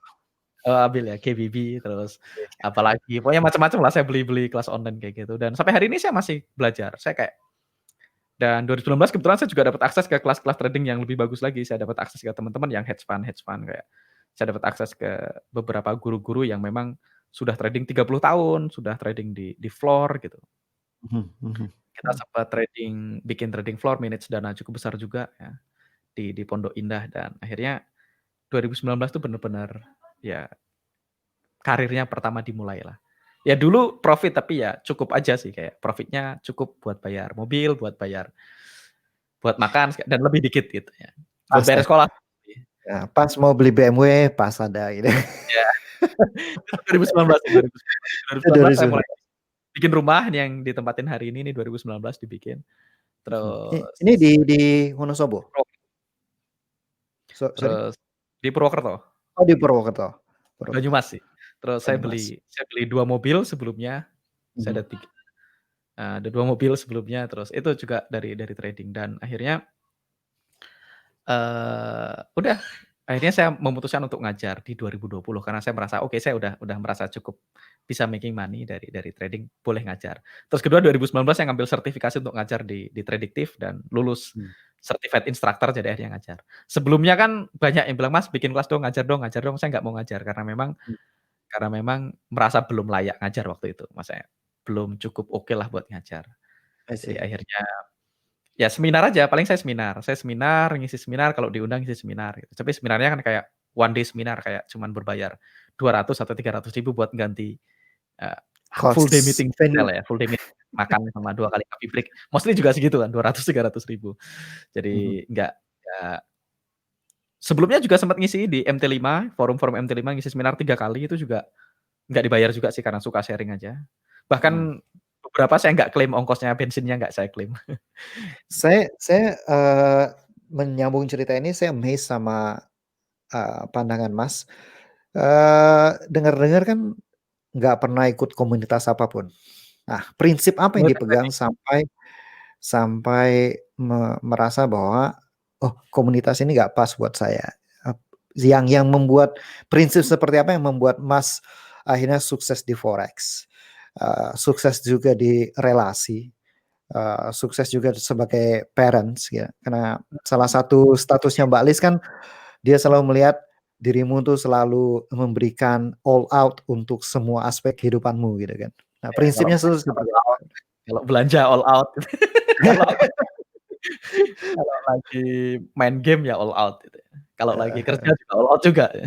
Kalau Heeh lagi heeh. ngajar juga all out juga. Jadi, apa ya, saya nggak pernah ikut komunitas forex karena nggak fit in sebenarnya. Mhm mhm. Karena sebelumnya kan saya pernah ngisi seminar yang gratis tadi, kayak yang nggak dibayar sih. Mhm. Yang sebelumnya sama forum MT5. Karena saya ngajar nih, karena saya punya keyakinan trading itu harus punya money management yang baik, risk reward yang baik gitu dan segala macam. Dan ketika saya masuk ke komunitas tadi, Mhm. agak tricky, saya ngisi seminar nih tentang psikologi trading, tentang money management, tentang risk reward. Di belakang saya pembicara berikutnya itu jual robot averaging marty. Dan saya tahu persis, kita sama-sama tahu kayak 2 minggu lagi kan MC juga robotnya, dan bener 2 minggu kemudian robotnya MC. Kan kasihan, Mmm, audiensnya jadi bingung gitu. Audiensnya betul. jadi bingung. Jadi ketika saya ngomongin apa, nanti pembicaranya ngomongin apa. Pernah ngisi seminar lagi, pembicara pertama ngajarin full lot entry-nya. Mhm. Pokoknya kalau punya deposit 1.000 ya deposit aja 100, siap MC atau jadi banyak kan gitu. Nah, Mhm sedangkan kan mhm. beda dengan saya nggak bilang benar atau salah sih, cuman beda aja. Nah, kalau beda kasihan audiensnya, bingung mau ngikutin yang mana. Betul betul. Nah, ketika itu terjadi, akhirnya saya memutuskan ya nggak berkomunitas, karena kalau berkomunitas, takutnya akan mempengaruhin cara saya trading gitu. Mostly sih nggak Mhm. terpengaruh, cuman karena nggak fit in aja, takutnya nanti gimana-gimana gitu ya. Mhm Jadi mhm orang merasa mhm. kok saya nyerang dia, padahal kan ya nggak juga sebenarnya. Karena menurut saya kan trading kan bisnis yang tanpa kompetisi, ya Mas Betul. Agus boleh sebanyak mungkin dan nggak akan mengganggu profit saya sebenarnya. Cuman sedangkan industri trading di Indonesia kan rawan ya, ketika beda pendapat di komunitas trading itu sering diserang. Tekniknya beda Mmm, gitu ya. Jadi mhm. saya sih nggak takut dibully, cuman, nggak pengen orang bingung aja sih. Jadi akhirnya itu yang bikin saya nggak join ke komunitas. Kalau dalam hal lain, kalau all out ya karena belajar sih belakangan aja sih gitu. Dulu-dulu ya sama ajalah, dulu-dulu juga juga kurang optimal dalam banyak hal karena prosesnya. belakangan saya punya kesempatan untuk belajar, terus ya sekarang jadi pengen lebih optimal aja. Mostly sih Mhm. semenjak belajar sih, semenjak belajar mengenal diri sendiri semuanya jadi optimal. Jadi kayak saya cuman pengen jadi the best version of me aja. Jadi kalau saya Mhm, jadi mhm. versi diri saya yang terbaik, otomatis jadi ayah yang baik, jadi trader yang baik, jadi pasangan yang baik, dan seterusnya dan seterusnya. Yes, yes. Seperti kata Warren Buffett, investasi yang paling luar biasa adalah investasi ke diri sendiri. Betul, itu nggak mungkin salah kan gitu. Heeh, Jadi bet dan on yourself ROI-nya terus. nggak mungkin habis sih. Betul, ROI-nya paling tinggi justru. Betul. Nah, ini Mas, kalau saya mau jadi trader, katakan gitu ya. Mmm, Mmm, sarannya apa nih supaya bisa benar-benar fokus ke trading? Tahapan-tahapannya seperti apa supaya seseorang yang mau mulai jadi trader di forex itu mhm, jadi, on track lah dan hopefully seperti Mas Angga gitu, nggak usah mengalami MC gitu. iya. Jadi sebenarnya kan MC itu kan sesuatu yang nggak perlu di trading sebenarnya kan. Harusnya MC itu susah banget loh, harusnya kita itu ngap harusnya forex itu satu-satunya bisnis yang nggak perlu berdarah-darah untuk tahu Mhm, kita salah kan gitu. mhm, Nah, jadi saran saya kalau teman-teman pengen belajar trading, yang pertama saran saya cari guru, cari mentor sih. Saya lebih prefer cari mentor daripada coba-coba sendiri.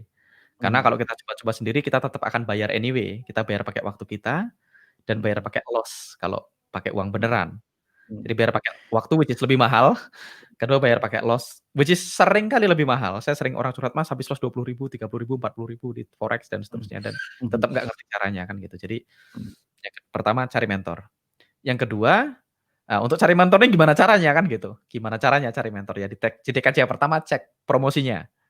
mhm, Kalau mentornya promosi yang bombastis, wah, mhm, teknik trading anti loss gitu, teknik trading dengan akurasi 80%, cara mhm, merubah apa, 1.000 jadi 100.000 dalam 3 bulan misalnya. mhm, Pokoknya gini, kalau dia punya klaim-klaim yang bombastis, dia punya materi-materi promosi yang luar biasa gitu, ya hati-hati kalau dia bilang, "Trading itu gampang, anak kecil juga bisa," gitu. mhm, mhm, "Pemula juga bisa making money," gitu. mhm. "Pulang dari trading dijamin bisa profit konsisten." Nah, hati-hati itu kalau milih mentor yang pertama itu, garis besarnya ya, satu cek klaimnya. Kalau klaimnya aneh-aneh ya hati-hati. Bukan berarti pasti Mhm, salah ya, hati-hati aja, diinvestigasi dulu sebaiknya. Yang mhm, kedua, cek free content-nya, karena mostly kan sekarang orang punya YouTube kan, punya free content. Nah, mhm, dicek dulu free content-nya masuk akal nggak, kalau masuk akal ya silahkan diambil kelasnya, kalau nggak masuk mhm, akal ya nggak usah diikutin kan, nggak masuk akal ngapain. mhm. Nah yang Saya ketiga sebelum ikut Jose itu saya udah nonton seratusan jam videomu, Mas, baru ikut betul Jose. betul, jadi cek aja free content-nya. Yang ketiga, Heeh, habis itu ya cek kehidupannya. mhm, Karena penting juga, karena banyak orang ngakunya ngakunya profit konsisten, tapi HP-nya mhm. Xiaomi misalnya. Saya nggak bilang Xiaomi jelek sih, cuman kan kalau di entry-nya 10 lot kan ya Iya, ya kalau kalau money out of equation pasti belinya iPhone gitu ya. iya maksudnya, eee, ya tadi kalau kan agak lucu kayak misalnya dia bilang, "Wah saya trader profit ratusan persen," ya kalau dia bilang profit ratusan persen, ribuan persen kan kita sama-sama bisa ngitung kan. Mhm, Kalau dia bisa mhm, profit 100% per bulan, dia start dengan 10 juta, bulan depan jadi 20 juta kan gitu. Bulan depan jadi 40 juta, jadi 80 juta dan seterusnya. Harusnya mhm. hari ini, dia nggak apa ya, Nggak nggak kesulitan uang. iya betul, artinya kalau dia Mhm. masih ya mohon maaf kalau dia misalnya lihat aja lah kehidupan sehari-harinya. Sehari-hari ini boleh ngomong kasar nggak sih di sini? Misalnya dia masih pakai Supra gitu ya jangan percaya. Nggak ada yang salah Mhm, dengan pakai Supra, tapi kalau dia klaim profit ratusan persen jadi nggak make sense. mhm, Saya nggak mhm, bilang pakai Supra jahat, cuman maksudnya kalau dirimu ngomong profit ratusan persen, karena ada orang yang nge-share punya saldo 6T, ngakunya mhm, trader punya saldo 6T, tapi HP-nya pecah-pecah itu kan, nggak masuk mhm. akal aja. Itu yang pertama, cek kehidupannya. 4 lah tadi ya, cek Yes. klaimnya, cek free Mhm, content-nya, masuk akal atau mhm, enggak, yang ketiga cek kehidupannya, yang keempat.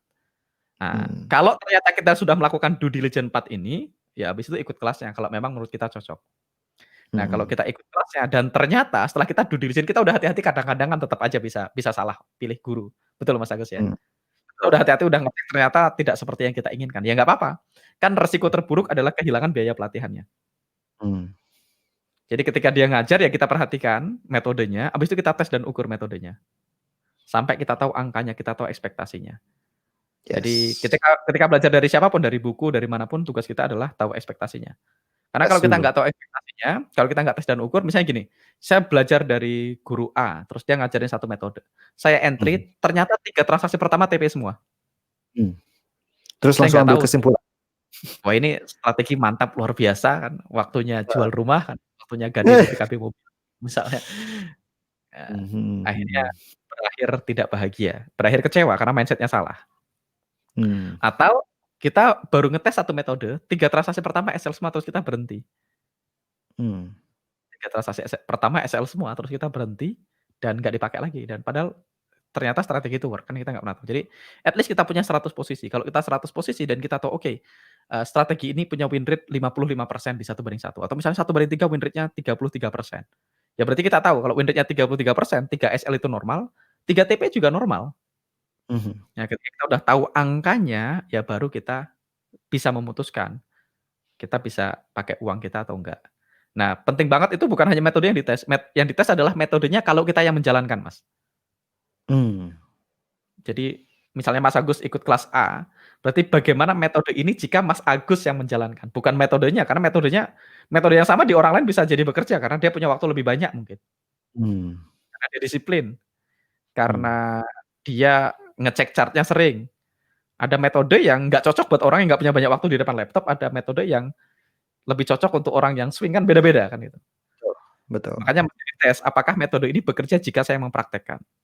Terus Mmm. kedua, dibuktikan dulu apakah kita terbukti disiplin dalam menjalankan metodenya. Karena kadang-kadang Mmm. kita udah tahu nih, metodenya work, tapi kita nggak disiplin, terus tetap nekat deposit, ya tetap MC. Karena kan kita Mmm. tahu kita nggak disiplin. Iya. Nah, jadi dalam proses itu mestinya kita belajar cari mentor, kita belajar habis-habisan dari dia, kita tes dan ukur metodenya, setelah ketemu angka ekspektasinya kita tahu metodenya work, dan kita terbukti mampu disiplin menjalankan metodenya dengan benar, baru boleh Mmm. deposit uang beneran. Kalau kita udah Mhm. 110% yakin ya, 110% yakin dengan metodenya baru boleh investasi uang beneran. Jadi harusnya cerita-cerita sedih dalam trading itu nggak terjadi. Mmm. Karena kan outcome-nya cuman satu, setelah kita belajar dari mentor ternyata metodenya tidak terbukti work. Ya udah selesai kan, nggak usah dilanjutin kan. Lah kalau nggak Mhm. terbukti making money ngapain deposit? Mhm. Resiko terburuk kehilangan berapapun biaya pelatihannya. Kalau kelasnya 3 juta ya hilang 3 juta. Kalau kelasnya 15 juta ya paling buruk hilang 15 juta. Jadi nggak perlu hilang ratusan juta. Kalau misalnya profit tapi kurang sesuai dengan ekspektasi kita, kita masih bisa tweak. Mungkin kita harus entry lebih jarang, entry lebih Mhm. sering, ganti time frame. Sampai kapan? Sampai kita ketemu angka yang kita cocok. Begitu angka ekspektasinya cocok, baru boleh deposit uang beneran. Jadi Mmm. prosesnya gitu aja terus diulang. Sampai kapan? Sampai ketemu yang cocok, baru deposit. Nah, kalau Mhm. deposit, setelah deposit dicek lagi performanya. Apakah performa kita setelah pakai uang beneran, karena akan beda, sama dengan performa kita waktu kita pakai akun demo. Kalau sama, lanjutkan. Mhm. Mhm. Kalau ternyata beda, dicek apa yang kita lakukan berbeda. Mhm. Apakah kita jadi nggak disiplin, apakah Mmm. kita jadi apa, terus diperbaikin. Kalau ternyata buruk, ya stop trading akun real, balik ke demo lagi. Sampai kapan? Sampai terbukti bisa making money di demo, baru boleh balik ke real lagi. Ya prosesnya Mmm. gitu aja tuh, sampai kita bener-bener punya skill-nya. Jadi, Mmm. ya harusnya ya nggak perlu berdarah-darah kan ada akun demo, jadi nggak perlu kehilangan uang, nggak perlu ribut sama istrinya, nggak perlu disita barang-barangnya, kan ada banyak yang disita barang-barangnya gara-gara trading. Nggak perlu pengorbanan ya. Ya. Jadi dari sebenarnya saya punya satu pertanyaan, tapi ternyata sudah bisa disimpulkan. Mental yang wajib dimiliki oleh seorang trader itu adalah testing, Ya, testing, tester. tester, Makanya ya. jangan percaya siapapun, yang kata-kata saya selalu, jangan percaya siapapun karena selama yang dia ajarkan benar, selama strateginya terbukti making money, itu nggak peduli apakah mentornya making money atau tidak. Mmm. Belakangan saya baru dapat kabar bahwasanya salah satu mentor yang saya idolakan gitu ya, terbukti akunnya tidak profit. Di audit 1 tahun dia minus $20.000. Mmm. Which is means nothing karena semua yang diajarkan saya testing terbukti making money. Nah, itu dia. Pandangan seperti apa sampai bikin Mas, means nothing terhadap situasi seperti itu? Karena mostly orang akan terguncang dan merasa bahwa, "Oh, gawat nih, berarti skill yang diajarkan kacau dong." Seperti itu. Iya, karena, saya selalu manage ekspektasi saya. Saya belajar bahwasanya don't meet your idol katanya, manage ekspektasi. Terus saya manage Mhm. ekspektasi kalau saya suka sama Mas Agus karena Mas Agus ngajarin saya membaca cepat misalnya, karena baca kilat ya saya akan, eee, belajar baca kilat. Mhm. Perkara misalnya Mas Agus merokok kan di luar urusan dengan baca kilat misalnya kan, misalnya Mhm. gitu. Jadi saya Mhm. nggak akan kecewa misalnya terbukti Mas Agus merokok misalnya, padahal saya nggak merokok misalnya, kan ada orang kan gitu, "Wah ternyata dia Mhm. ngerokok, motivator kok Mhm. ngerokok, nggak bisa Mhm. memotivasi diri sendiri untuk berhenti merokok," misalnya dia bilang kayak gitu. Mhm. Walaupun nggak ada yang Tapi salah juga kan merokok kan nggak kriminal kan, cuman kan ya nggak perlu juga kan menurut saya selama yang diajarkan masuk akal, kita tes dan ukur di kehidupan kita masuk akal ya saya nggak perlu gimana-gimana. nah Ya ini in ini fact terbukti banyak guru saya tuh berhenti trading dan saya nggak apa-apa orang dia ngajarnya bener. baik-baik. Mhm. Yang penting kan dia ngajarnya bener. Betul betul betul Dan yang betul. kita bayar kan memang memang memang mulutnya, kasarnya kan gitu. Kita nggak Mhm, bayar memang keseluruhan hidupnya dia. kontennya. Mhm. Betul, yang kita bayar kan kontennya. Tahun 2007 tuh saya pernah belajar, hipnoterapi, Mas. Mhm, Jadi saya belajar sama seorang guru dan sampai sekarang juga, masih jadi teman baik dan juga saya selalu menganggap beliau guru yang luar biasa gitu ya. Banyak hal yang, juga mengubah hidup saya, bahkan waktu Perpustakaan Nasional Republik Indonesia meminta saya untuk menyusun Grand Design Pemuda yang Kegemaran Membaca juga saya minta bantuannya ke dia gitu ya. mhm, Nah waktu tahun 2007 itu, kita lagi sesi menghilangkan, kebiasaan merokok. oke. Nah, diajarin semuanya, kita catat, "Oh oke ini make sense, oke mental block-nya mulai dari mana ini make sense," kita kita catat. Begitu break, dia keluar, dia merokok di luar. Saya protes habis-habisan gitu. Tapi, Mhm. eee, dia jawabnya santai aja gitu kan. Tapi in the end dia berhenti merokok karena kesehatan. Dan ya Dia ya jawab gimana? itu dia jawab, "Ya nggak apa-apa ini memang pilihan saya untuk merokok," gitu. Mmm. Gitu aja. Ya kalau kamu mau merokok, merokok aja. Kalau klienmu mau, mau nggak merokok, ya sini saya bantuin gitu. Jadi benar-benar, ya saya ya saya, ini pilihan saya, ini teknis-teknisnya gitu. Betul, makanya ketika saya dapat ya karena saya sempat nanya sama host ya waktu itu, sama Mmm, beberapa, "Kok katanya dia nggak profit trading-nya?" "Ya beda mhm, Bro," katanya, "di dunia trading itu, kalau kita ngomongin trading dulu kan trading masih di NYSE, di Nasdaq ya, ada pit-nya, orang datang ke mhm, floor. Di mhm, floor itu ada banyak banget orang yang ngerti banget bagaimana market bekerja. oke, Banyak orang yang sangat mengerti bagaimana market bekerja, dia tahu kalau dia beli di sini harga naik, dia jual di sini harga naik. mhm, Tapi faktanya hanya sedikit orang yang berhasil making money. Karena hanya sedikit mmm, orang yang berani bener-bener put their money on risk ya, risking money untuk follow the trade. mhm, Ada mhm, orang jago bikin analisa ketika dia bilang, "Oke, kita beli di sini, targetnya di sini 120 pips," misalnya. Tapi nggak semua mhm, orang berani tahan 120 pips. mmm, Jadi terus kedua, kita juga nggak tahu minus 20.000 itu kan dari mana, mungkin balance-nya $7.000.000, minus 20.000 kan nothing juga sebenarnya. Kan kita juga nggak lihat kan. iya Eee, iya, betul betul, terus kedua kan kita juga mesti ngecek bahwasanya kadang-kadang orang gitu, ada orang yang punya punya fear di angka tertentu. Saya pernah punya guru sebelumnya yang dia bilang, "Saya nggak bisa risking more than 40.000 per trade," gitu ya. Dia bilang dia punya murid yang risking 40.000, 20.000 biasa aja. Dia punya murid yang in the end of the day jauh lebih sukses, jauh lebih kaya dari dia. Dia udah mhm, trading kayak 30 tahun itu dia udah trading. Dia trading lebih tua dari saya, umur saya, dan dia trading dari 2000 udah cukup lama lah, dia ngelewatin 2008, udah ngelewatin 98, ngelewatin 2 krisis kan, 98, mmm, 2008, ya. Dan dia bilang 2008 adalah hari terbanyak dia making money. Dan dia punya murid, muridnya itu dulu musisi, belajar trading sama dia dan akhirnya muridnya jauh lebih sukses dari dia. Simply karena muridnya ketika risking banyak ya, SL ya damai aja, TP damai aja. Dia bilang, "Aku mhm, nggak bisa, aku SL 40.000 langsung ke toilet," katanya. Ya, nah itu juga penting mesti dilihat bahwasanya ada orang yang ketika ketemu angka gede jadi chicken walaupun dia sangat jago jago analisa. Nah, makanya mhm, saya menjaga, saya tidak perlu tahu guru saya performanya seperti apa supaya saya nggak perlu mengukur diri saya sama dia, saya perlu mengukur diri saya sama diri saya sendiri. Karena kan kita mhm, nggak fair kalau mengukur performa trading kita sama orang lain, karena waktu yang diinvestasikan berbeda. Kayak Mas Agus kan punya kesibukan misalnya, punya bisnis yang lain misalnya, sedangkan saya totally pengangguran. Ya nggak bisa disamain speed belajar trading-nya dong. mhm, mhm, Karena mhm, saya mungkin belajar 3 jam sehari, Mas Agus 1 jam sehari misalnya. Jadi kan kalau kita compare sama dia, kita akan merasa lambat. Dan akhirnya kita merasa nggak ke mana-mana. Oh, apalagi kalau saya tahu dia win rate-nya berapa, kan saya nggak pernah tahu dia entry-nya berapa kali kan gitu. Jadi makanya mhm, saya nggak pernah pengen compare dan nggak pernah pengen tahu guru saya menghasilkan berapa, apapun, nggak pernah pengen tahu. Pokoknya kalau mhm, dia ngajar Ya saya catat materinya, terus saya tes. Di saya menghasilkan sekian. Kalau di saya menghasilkan sekian, perkara dia make more atau make less atau dia nggak making money bukan urusan saya. Nah Mhm. ya kata-kata yang saya pegang sampai hari ini itu yang bikin saya damai. Karena katanya kan gitu, salah satu cara cara paling gampang untuk merasa lambat adalah balapan lari sama sprinter. Pasti kita merasa lambat. Jadi Jadi never compare ourselves sama orang lain gitu ya. ya sama diri kita kemarin aja kalau mau compare kan. Betul, betul, Mhm. betul.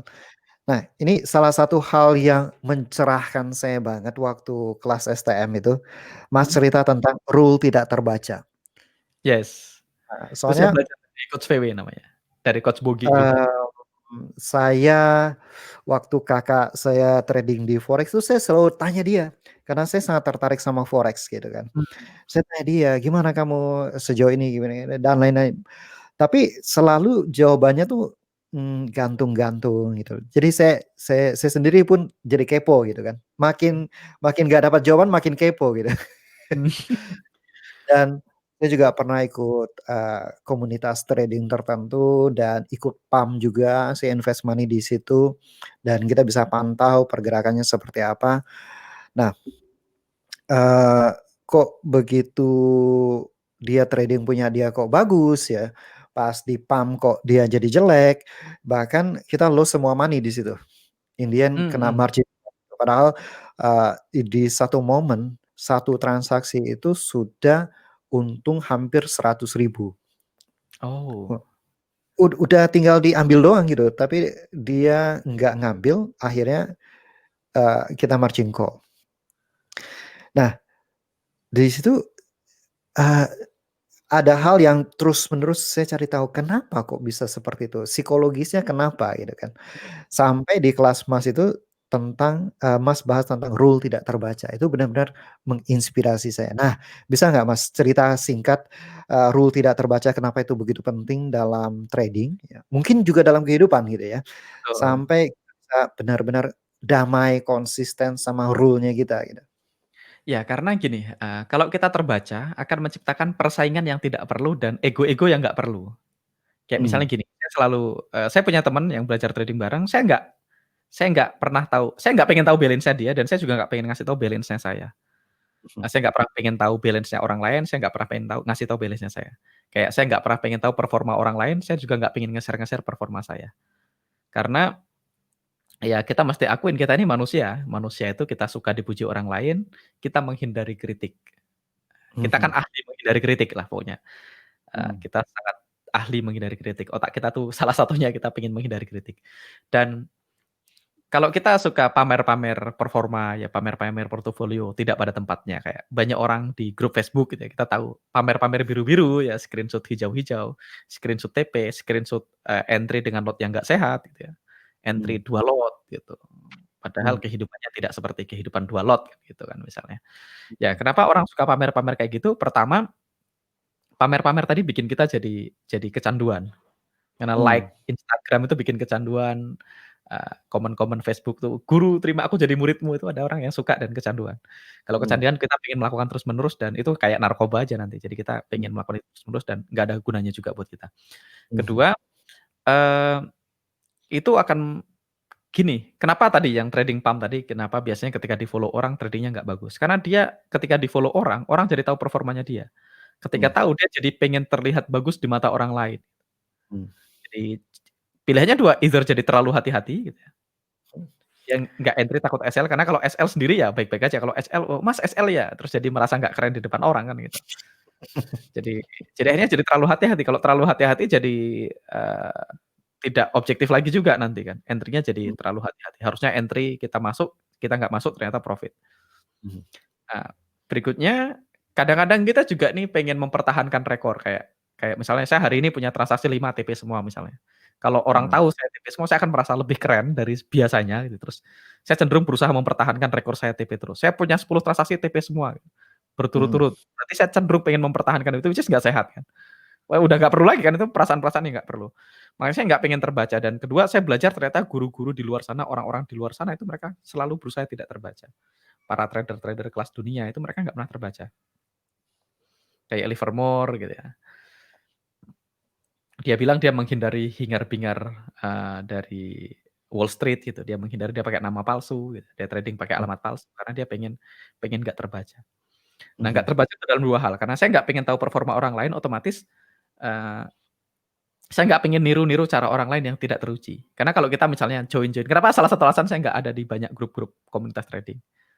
Banyak orang kan gitu, dia habis belajar cara trading, terus dia join komunitas, dia bilang, "Profit 200% sebulan," terus dia pengen coba, terus coba, ganti lagi mhm tekniknya, coba lagi, mhm ganti lagi tekniknya. Jadi saya nggak pengen tahu performa orang lain, di saat yang sama saya juga nggak pengen orang lain tahu performa saya. mhm Kenapa? Karena akan menciptakan persaingan yang nggak perlu sama diri sendiri, atau temenan lah, misalnya kita berdua sama-sama belajar bareng, gurunya sama, kita sekelas nih, kita mhm sama-sama start dengan $5.000. Ternyata mhm bulan depan Mas Agus jadi 7.000, saya jadi 6.000. Terus mhm saya kan merasa, "Wah, saya harus ngejar nih." mhm Akhirnya jadi nggak sehat nih. Harusnya saya nggak perlu, kalau 6.000 kan profit kan ya udah cukup lah, profit 6.000, 5.000 jadi 6.000. Harusnya udah sangat happy, tapi karena saya lihat performa orang lain lebih bagus, saya cenderung berusaha mengejar, akhirnya jadi entry yang biasanya saya nggak entry, saya melanggar rule, saya made up rule dan segala macam. Jadi akan sangat ngaruh sama psikologi trading kita. mhm Kedua ya itu, kita kan merasa tidak tidak pengen salah di mata orang lain, kita takut dikritik. Jadi akhirnya jadi too konservatif mhm atau jadi terlalu ngaco kan gitu. Kita mulai pengen balas dendam supaya terlihat bagus gitu.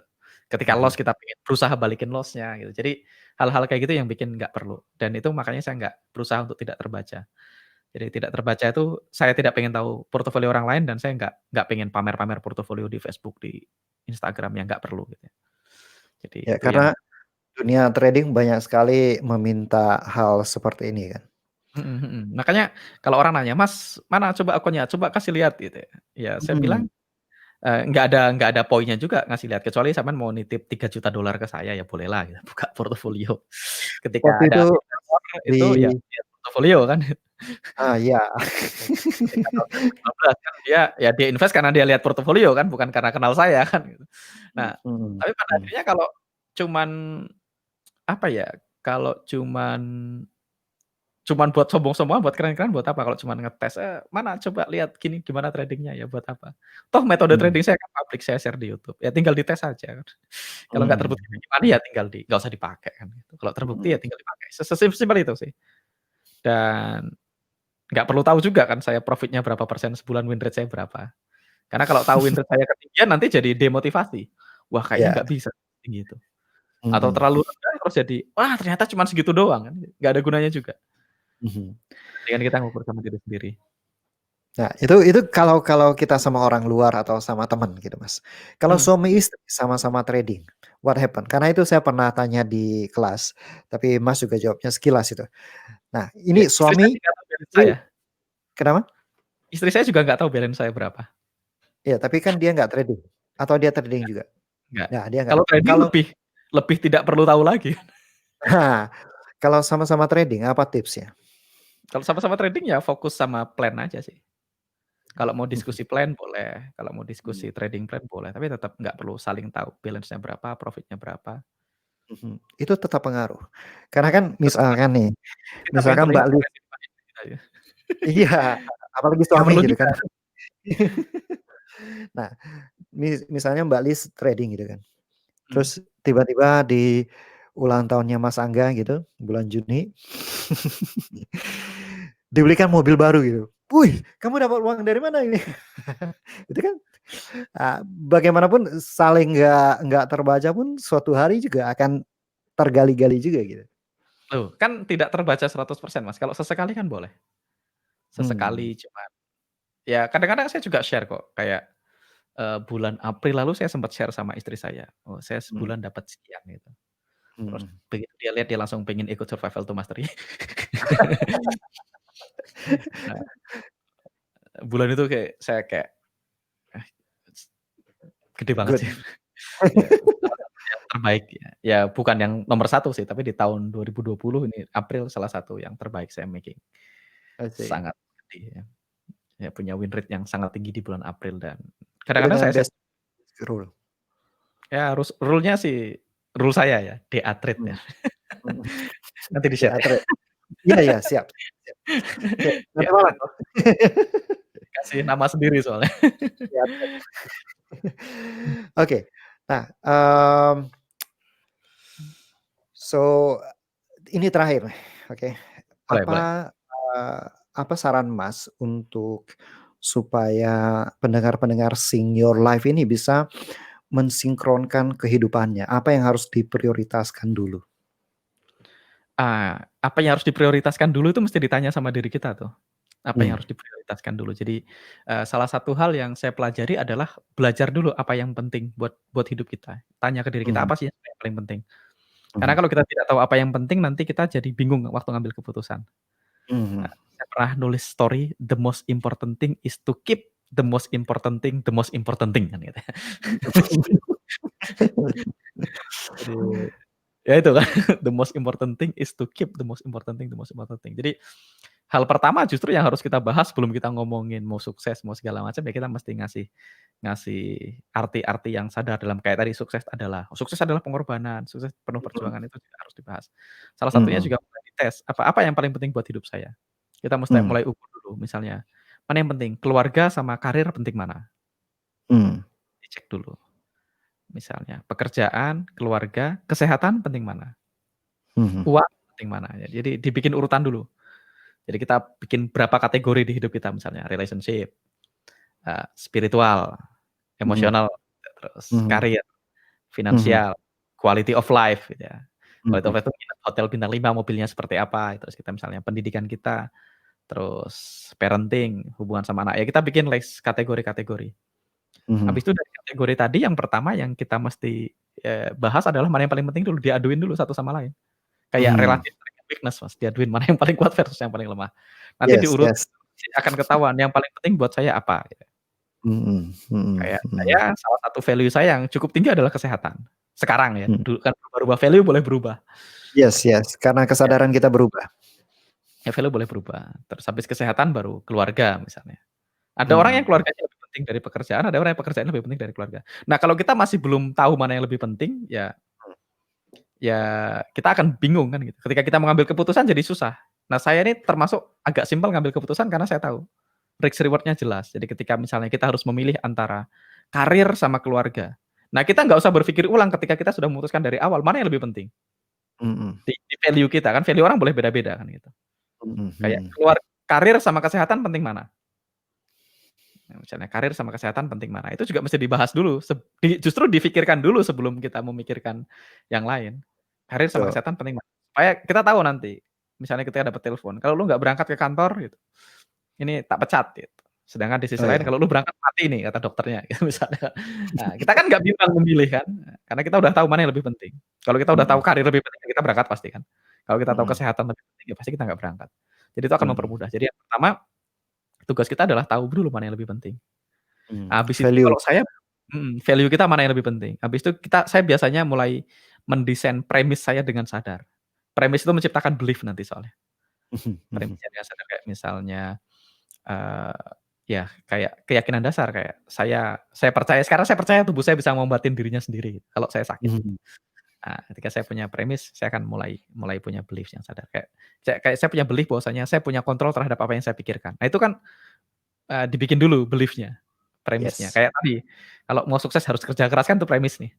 Nanti lama-lama Mmm, jadi belief tuh, kalau mhm, kalau nggak kerja keras berarti nggak sukses. Makanya kalau kita nggak berdarah-darah kita nggak akan sukses. mhm, Nah, kalau saya mulai mulai menyusun belief bahwasanya saya bisa sukses tanpa mengorbankan sesuatu. Kalau kita punya belief bahwasanya kalau mau sukses harus tidurnya harus sedikit, ya udah, ya nggak ada yang salah atau benar kan, nggak ada keyakinan salah atau benar kan. Yang yes. ada keyakinan yang, efektif It sama yang kurang efektif gitu aja sih. Mendukung Karena atau tidak dua-duanya benar. mendukung, Dua-duanya betul. benar. Jadi Mhm, makanya pertama ya tadi, sebelum apa yang harus dipentingkan dulu kan misalnya tadi pertanyaannya kan. Nah, ya kita putuskan dulu mana yang penting dulu, habis itu baru kita mulai bikin premis dengan sadar di apa yang kita anggap penting. Ya mhm. kita mulai desain dengan benar keyakinan-keyakinan dasar kita. Habis Banyak itu orang yang mau melakukan itu aja mereka menunda. Karena ini adalah PR yang Mas ceritakan, menentukan betul prioritas mana yang paling penting, itu adalah PR kita masing-masing.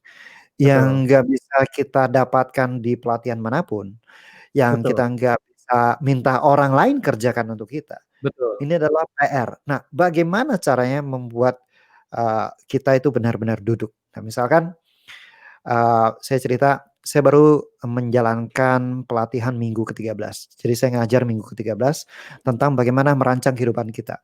Kita susun dulu visi kita mau kehidupan kita seperti apa, lalu bikin goal. Dari bikin goal itu kita tentukan mana prioritas dengan menabrakkan satu persatu. Betul, biar Nah, ketahuan yang mana yang lebih penting kan. dari situ kita breakdown sampai langkah-langkah kecil yang membuat kita tinggal eksekusi. Itu kan PR, sampai kita Betul. bikin kurikulum pengembangan diri kita. Hmm. Kalau kita udah punya kurikulum pengembangan diri, itu berarti kalau misalkan saya lihat, oh, saya mau sukses di forex. Ketika saya belajar, saya ketemu sama Mas Duyan, saya pelajari, oh, ini kurikulum yang saya harus ikuti. Ternyata kalau misalkan saya lihat, oh ini ngomongin tentang saham, oke, itu sesuai nggak sama kurikulum saya? Nggak sesuai, Betul, ya udah, saya abaikan, saya say no betul. gitu kan. Dan itu kan adalah PR nih. Nah, apa pesan dari Mas untuk kita pendengar Sing Planner ini rela, sadar banget, ini PR gua, ini tanggung jawab gua ambil. Nah, itu harus punya alasan yang sangat kuat, harus Pesannya nikmat, caranya harus jelas. Mhm. Kita mesti bikin dulu, tapi itu juga bikin lagi nanti. Bikin lagi, Oke, bikin lagi, oke. Nah, cara paling gampang ya join di komunitas yang hal itu normal. Itu salah satu cara paling gampang. Join di tempat di mana culture yang mau kita bangun tuh jadi normal. Ya cari aja kalau mhm, Mas Agus tadi kan ngajar, berarti kemungkinan besar Mas Agus punya komunitas orang-orang yang mendesain ulang hidupnya dengan benar kan gitu. Nah, mhm, salah satu cara paling gampang ya join. mhm, Join ke mhm, join ke komunitas ya, terus kedua kalau kalau pengen bergerak ya punya alasan yang kuat, nikmat atau sengsaranya harus jelas. Kalau kita bisa nikmat sengsaranya jelas pasti kerjain. Ya kalau mhm, enggak ya deposit aja ke saya misalnya, "Mas Angga, ini saya deposit 10 juta nih. Kalau dalam mhm. seminggu saya nggak bikin PR saya 1 jutanya silahkan, 10 jutanya silahkan diambil sama Mas Angga." Pasti dikerjain. Oh Iya dong. itu ide Kalau kalau ide memang menarik. kalau memang kita bener-bener pengen melakukannya ya tabrakan aja nikmat sengsaranya bikin jelas. Deposit aja ke Mas Agus. "Nih Mas Mhm, Agus kunci mobil saya mhm, berjanji saya akan kerjain PR-nya nih seminggu. Kalau dalam seminggu saya nggak store PR-nya mobilnya buat Mas Agus." Pasti dikerjain. mhm, Ya, boleh cari sisi ekstrim yang lain kan. Kalau mhm, kalau saya mhm, mengerjakan dapat reward yang apa, kalau nggak mengerjakan reward-nya apa. Karena mhm, kalau bisa membayangkan yang nikmat-nikmat di masa depan sebenarnya nggak banyak orang mampu gitu ya, cari yang paling mhm, gampang itu, mhm. bikin aturan. Kalau dari sisi identitas, bagaimana membangun identitas itu? Kalau bangun identitas ya dibangun dulu. Pertama kita bangun dulu kita pengen jadi apa, kedua Mhm, kita harus buktikan dengan kemenangan-kemenangan kecil, supaya kita yakin kalau itu identitas kita. mhm, Nah jadi, salah satu caranya adalah kita harus punya step yang nggak mungkin gagal. oke, Jadi harus punya step yang nggak mungkin gagal. Misalnya, saya punya identitas saya adalah orang yang badannya atletis ya. mhm, Saya adalah orang yang badannya atletis. Identitas kan, jelas belum saya kan gitu ya maksudnya, masih jauh. Nah kalau mhm, identitasnya gitu, kita jangan langsung susah, jangan langsung nge-gym 3 kali seminggu kan berat ya. Jadi kita cari step yang nggak mungkin gagal. Kayak berarti mhm, step satu, ketika saya lihat tangga dan lihat eskalator, saya akan pilih tangga misalnya. Itu kan mhm, gampang. Jadi setiap mhm, kali kita pilih tangga dibanding lift, kita akan, "Oke ternyata gua adalah orang yang mengarah ke atletis, sana." Jadi mhm, salah satu caranya adalah setelah dibangun dulu identitasnya, habis itu cara paling gampang adalah kita harus membuktikan dengan kemenangan-kemenangan kecil yang membuktikan ke diri sendiri bahwasanya kita menuju identitas tadi. mhm, Jadi mhm, karena identitas setelah dibangun harus dikasih makan. mmm. Harus Karena kita kan dikasih ini kan premis, identitas itu premis. mmm, Harus dikasih kaki-kaki yang menopang itu sehingga premisnya jadi kuat. ya kita harus ngasih kemenangan-kemenangan kecil kalau kita memang begitu. Mhm, Ya kalau misalnya kita mau apapun lah, kalau kita misalnya mau bikin identitas saya adalah seorang pembaca yang baik ya, pembaca mhm, yang cepat, ya udah jangan langsung baca 4 jam, 2 jam ya kan berat, besok nggak baca mhm, lagi. Ya udah mhm, bikin aja, taruh aja buku di atas bantal, sebelum tidur aku buka dulu 1 menit, 1 menit aja nggak usah banyak-banyak. Atau baca mhm, 1 paragraf setiap hari, sebelum tidur baca 1 paragraf, kan kalau 1 paragraf nggak berat, tutup. Taruh mhm, aja bukunya di atas bantal, jadi nggak mungkin kan kalau mau tidur harus di atas pakai bantal kan. Jadi sebelum tidur baca 1 paragraf, tutup, besok lagi baca 1 paragraf, tutup. Jadi kita membuktikan ke diri kita bahwasanya saya adalah seorang book lover, seorang pembaca. yes, Kalau soalnya kalau tolak ukurnya menjadi book lover harus menyelesaikan buku cover to cover kan berat. Jadi mhm, harus kuat. Jadi bikin identitas dulu, habis itu buktikan dengan kemenangan kecil. Jadi mhm, cari satu langkah yang kalau kita lakukan itu memperkuat identitas kita mhm, dan waktunya kurang dari 2 menit ya. mhm. Bisa Atomic Habit diselesaikan kan? kurang dari 2 menit ya, jadi kita gampang. Yes, Jadi salah yes, satu yes. cara yang paling gampang bikin itu ya gitu. Karena kalau enggak nanti kita punya identitas lain kan. Harus dikasih makan Identitas. terus sampai kita yakin, "Oh ternyata aku ini memang jago matematika," gitu. Mhm, Aku ini mhm, ternyata memang profesional trader, ya apapun. Jadi mhm. profesional trader, jadi apapun. Atau Saya malah karena kita nggak menjalankan kemenangan-kemenangan kecil itu, kita jadi membangun identitas bahwa, "Aku nih memang nggak bisa." nah, iya, karena gunungnya terlalu tinggi, kadang-kadang kita punya, wah goals-nya terlalu banyak, saya akan melakukan ini. Mhm, Besok mhm. pagi saya akan sederet. Orang kan kalau pengen berubah gitu, langsung berubah drastis gitu. Ya Mhm. nggak kuat, pelan-pelan pelan-pelan, sedikit-sedikit. Yang kemenangan kecil yang kalau dilakukan memperkuat identitas kita, ya udah itu jadi. Saya masih Oh, belajar terus sampai hari ini, masih terus belajar. yes, yes, yes. Apa yang membuat Mas mau belajar begitu banyak, menjadi manusia pembelajar? Dan apa tips, Mas untuk membuat, teman-teman di Simplenar ini, eee, juga juga doyan untuk belajar dan eksekusi? Karena kan kalau kita konsumsi informasi tanpa eksekusi, ya kita nggak ke mana-mana juga gitu. Apa Ya, tipsnya supaya bisa itu? pertama kenapa saya suka belajar karena itu value saya. Salah satu Oke. value saya and Mhm, contribute. Saya percaya soul kita, jiwa kita itu mau kita bertumbuh, artinya mhm, growth, itu ya berarti menjadi versi yang terbaik terus-menerus, berarti kita harus belajar. Yang kedua contribute, mhm. bermanfaat buat orang lain, karena katanya sebaik-baik manusia adalah manusia yang bermanfaat buat orang lain. Jadi, Yes. ya pada akhirnya intinya hidup itu ya cuman growth and contribute. Kalau Iya. kata salah satu guru saya namanya Pak Faiz ya, Pak Afzan, Mhm. dia bilang, "Life is logos." Logos itu loving Yes. God, blessing other, and self improvement katanya dia. Yes, Jadi ya yes, yes. loving God, blessing other, sama self improvement. Dia bilang, "Ya hidup itu cuman logos, yang lain cuman detail," katanya. Jadi Mhm, hidup itu logos, loving God, blessing other, dan self improvement. Sisanya cuman mhm, detail. Jadi saya mhm, menganggap ya value saya adalah growth and contribute, makanya saya selalu belajar.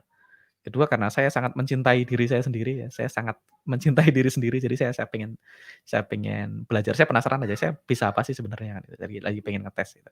Jadi makanya mhm, saya belajar terus. Nah mhm, tipsnya gimana caranya supaya supaya supaya mau belajar ya satu, ya paling gampang ya tadi masuk ke komunitas yang isinya orang-orang yang suka belajar. Jadi seru, jadi kalau tiap hari bahas hal-hal yang belajar, ya belajar terus. Yang kedua, kenapa kita nggak belajar, karena teman kita nggak belajar, jadi kita merasa belajar tuh aneh. Kalau Kalau di rumah nih saya tiap hari saya baca buku terus anak saya lihat juga pengen baca buku kan, kayak saya punya tim saya baca buku juga kan karena suka belajar kan, karena normal di sini baca buku itu normal thing. Jadi itu yang pertama, yang kedua, ya jangan banyak-banyak, kalau udah dapat misalnya baca buku atau belajar apapun ya, saran saya sih fokus sama satu tema setiap minggu, Mas. mmm, Jadi kayak misalnya minggu ini saya belajar intermittent fasting, ya udah pokoknya minggu ini ya semuanya intermittent fasting aja. Supaya nggak hari ini belajar digital marketing, besok belajar apa, copywriting, nah, besok belajar forex, besok belajar public speaking, besok belajar psikoterapi, besok belajar hipnosis, besok belajar NLP. Akhirnya nggak ini. Jadi kita jadi mesti mastery dulu di satu bidang, immersion istilahnya, total immersion? immersion. Jadi ada Mhm, temanya lah, minimal 1 minggu ada temanya, minimalnya misalnya minggu ini saya mau belajar intermittent fasting, ya udah pokoknya minggu ini semuanya saya pelajari intermittent fasting semua. Jadi saya mhm, cuma dapat 1, 2, atau 3 hal yang bisa langsung dipraktekkan. Jadi mhm. gampang. Kalau misalnya temanya minggu ini belajar apa, belajar copywriting, ya udah copywriting aja. Jadi nanti kita langsung begitu dapat ide langsung dieksekusi, dapat ide langsung dieksekusi. Mhm. Nah, saya biasanya kalau dapat ide langsung dieksekusi. Nah, saya kebetulan punya tim, saya punya tim yang tukang catat. Tukang Saya catat. punya WA catatan. Salah satu fungsi WA yang penemu WA tidak tahu adalah jadi catatan. Penemu WA tuh nggak tahu kalau WA itu fungsinya buat nyatet. Jadi Gimana tuh, gimana tuh? saya punya Belajar teman langsung tiru?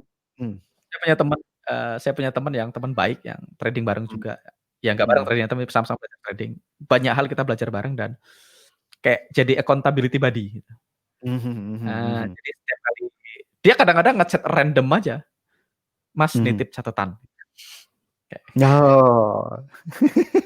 kadang-kadang saya di jalan kadang-kadang dia lagi di jalan misalnya dia baca buku gitu, terus dia Iya. dapat ide, terus dia kirim voice note ke saya, "Mas ini cuekin aja ini aku cuma nitip catatan gini. Saya punya ide ini nih, besok mau dieksekusi selesai." Mhm, Habis itu mhm, saya juga gitu, kalau saya lagi nyetir sendiri terus saya dapat ide langsung kirim voice note ke grup ke kita berdua, mhm. jadi kita punya setting yang isinya cuman cuman ide-ide yang harus langsung dieksekusi. Jadi kita ingat nanti, "Ini apa? Ini kemarin," gitu. Oh Mhm. iya, ini maksudnya gitu. Kayak Oh. tiba-tiba saya nemu apa, terus saya foto, terus saya kirim WA ke dia gambar itu. Terus besok dia Mhm. tanya, "Ini gambar apa kemarin?" Ini. Nah, tapi kita terbiasa tuh, kita pokoknya setiap kali dia ikut belajar apa, dia dapat ide, dia akan kirim ke saya ke WhatsApp. Jadi catatan aja, saling mencatat. "Mas, titip catatan." Apa, "Besok aku mau bikin ini karena kemarin nemu ini," gitu. Ya udah, besok saya Mhm. ingetin atau besok dia ingetin saya. Mmm. Eee, jadi bagi tugas. Iya, Punya accountability buddy lah, punya temen. itu keren itu keren. Karena accountability buddy itu benar-benar membuat kita konsisten, kayak sama dengan kita backtesting tadi, kalau misalkan backtesting ternyata, kita udah tahu, ini bakal naik, masuk tuh kan, saya benar gitu. Jadi tidak Ya, menjalani proses yang benar gitu. terus ya sharing juga penting, sharing itu kayak bikin podcast kayak gini, ini juga salah satu hal penting. Karena kita Yes, merasa punya accountability untuk menjalankan apa pun yang kita sharing. Ya betul. bukan berarti kita orang yang benar juga sih, bukan berarti kita orang yang sempurna, enggak juga, cuman minimal karena kita sharing, kemungkinan kita melakukannya jadi lebih tinggi. Kita Ya jadi buat diri sendiri meningkatkan. aja, Mhm. kalau orang lain bisa dapat manfaatnya, ya bonus.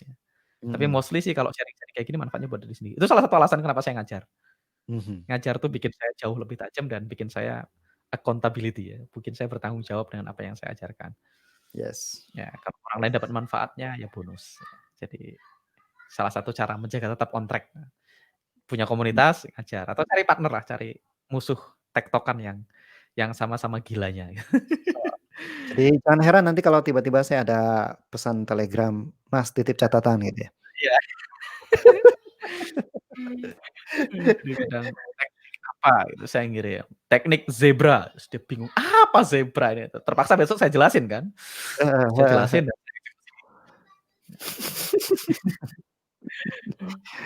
Oke oke oke. Nah, nanti kalau dilanjutkan lagi kita bisa lanjut lagi nih. Oke, sekian dulu, oke, Mas Duyan, thank you Mas Mas Angga, Agus. thank you so much, 1,5 jam yang sangat-sangat insightful. Semoga harapan saya nih di podcast ini, Anda yang mendengarkan podcast ini atau menonton video ini di YouTube, bisa dapat insight, dapat pembelajaran tertentu, dan maafkan kami sampai 1,5 jam karena memang sama-sama Oh ya, pembicara, sama-sama suka ngajar gitu ya. Dan waktu istri saya, "Oh, kamu hari ini, wawancara Mas Angga?" "Mhm." "Pertanyaan pertama apa ya?" Eee, karena kalau udah keluar pertanyaan pertama sih gampang udah, dia pasti cerita terus. Oke oke, thank you so much, semoga ini bermanfaat buat Anda. Thank you waktunya Mas Angga, ya, thank semoga you teman-teman, dan sekali lagi ini kita sharing bukan karena kita lebih jago, karena kita lebih apa ya, karena kita pengen sharing aja dan salah satunya goals-nya ya buat kita sendiri sih mostly, yes, supaya kita punya accountability. Kalau kita sharing terus lama-lama kita terus praktek ya, jadi pribadi yang lebih baik. Jadi ini juga buat teman-teman lain, kalau teman-teman lain punya sesuatu yang bermanfaat ya di-sharing aja, nggak usah malu, nggak usah, "Wah, nanti dibilang sok keren, sok pembicara." Santai aja. Karena pada betul, akhirnya kan gini, setiap kali masalah yang kita alamin, orang lain udah ngalamin dan sekecil apapun itu pasti akan berguna buat orang lain. yes, Misalnya, ya apapun lah, kita punya anak kita suka susah makan, ternyata sekarang dapat satu trik bisa makan, ya di-sharing aja. Kadang-kadang mhm, hal kecil tuh yang kayak kita biasa aja buat orang lain bisa berguna. Jadi kita sharing bukan karena lebih hebat sih, mostly karena salah satunya buat kita sendiri. Itu aja. Thank you sudah diundang Mas Agus.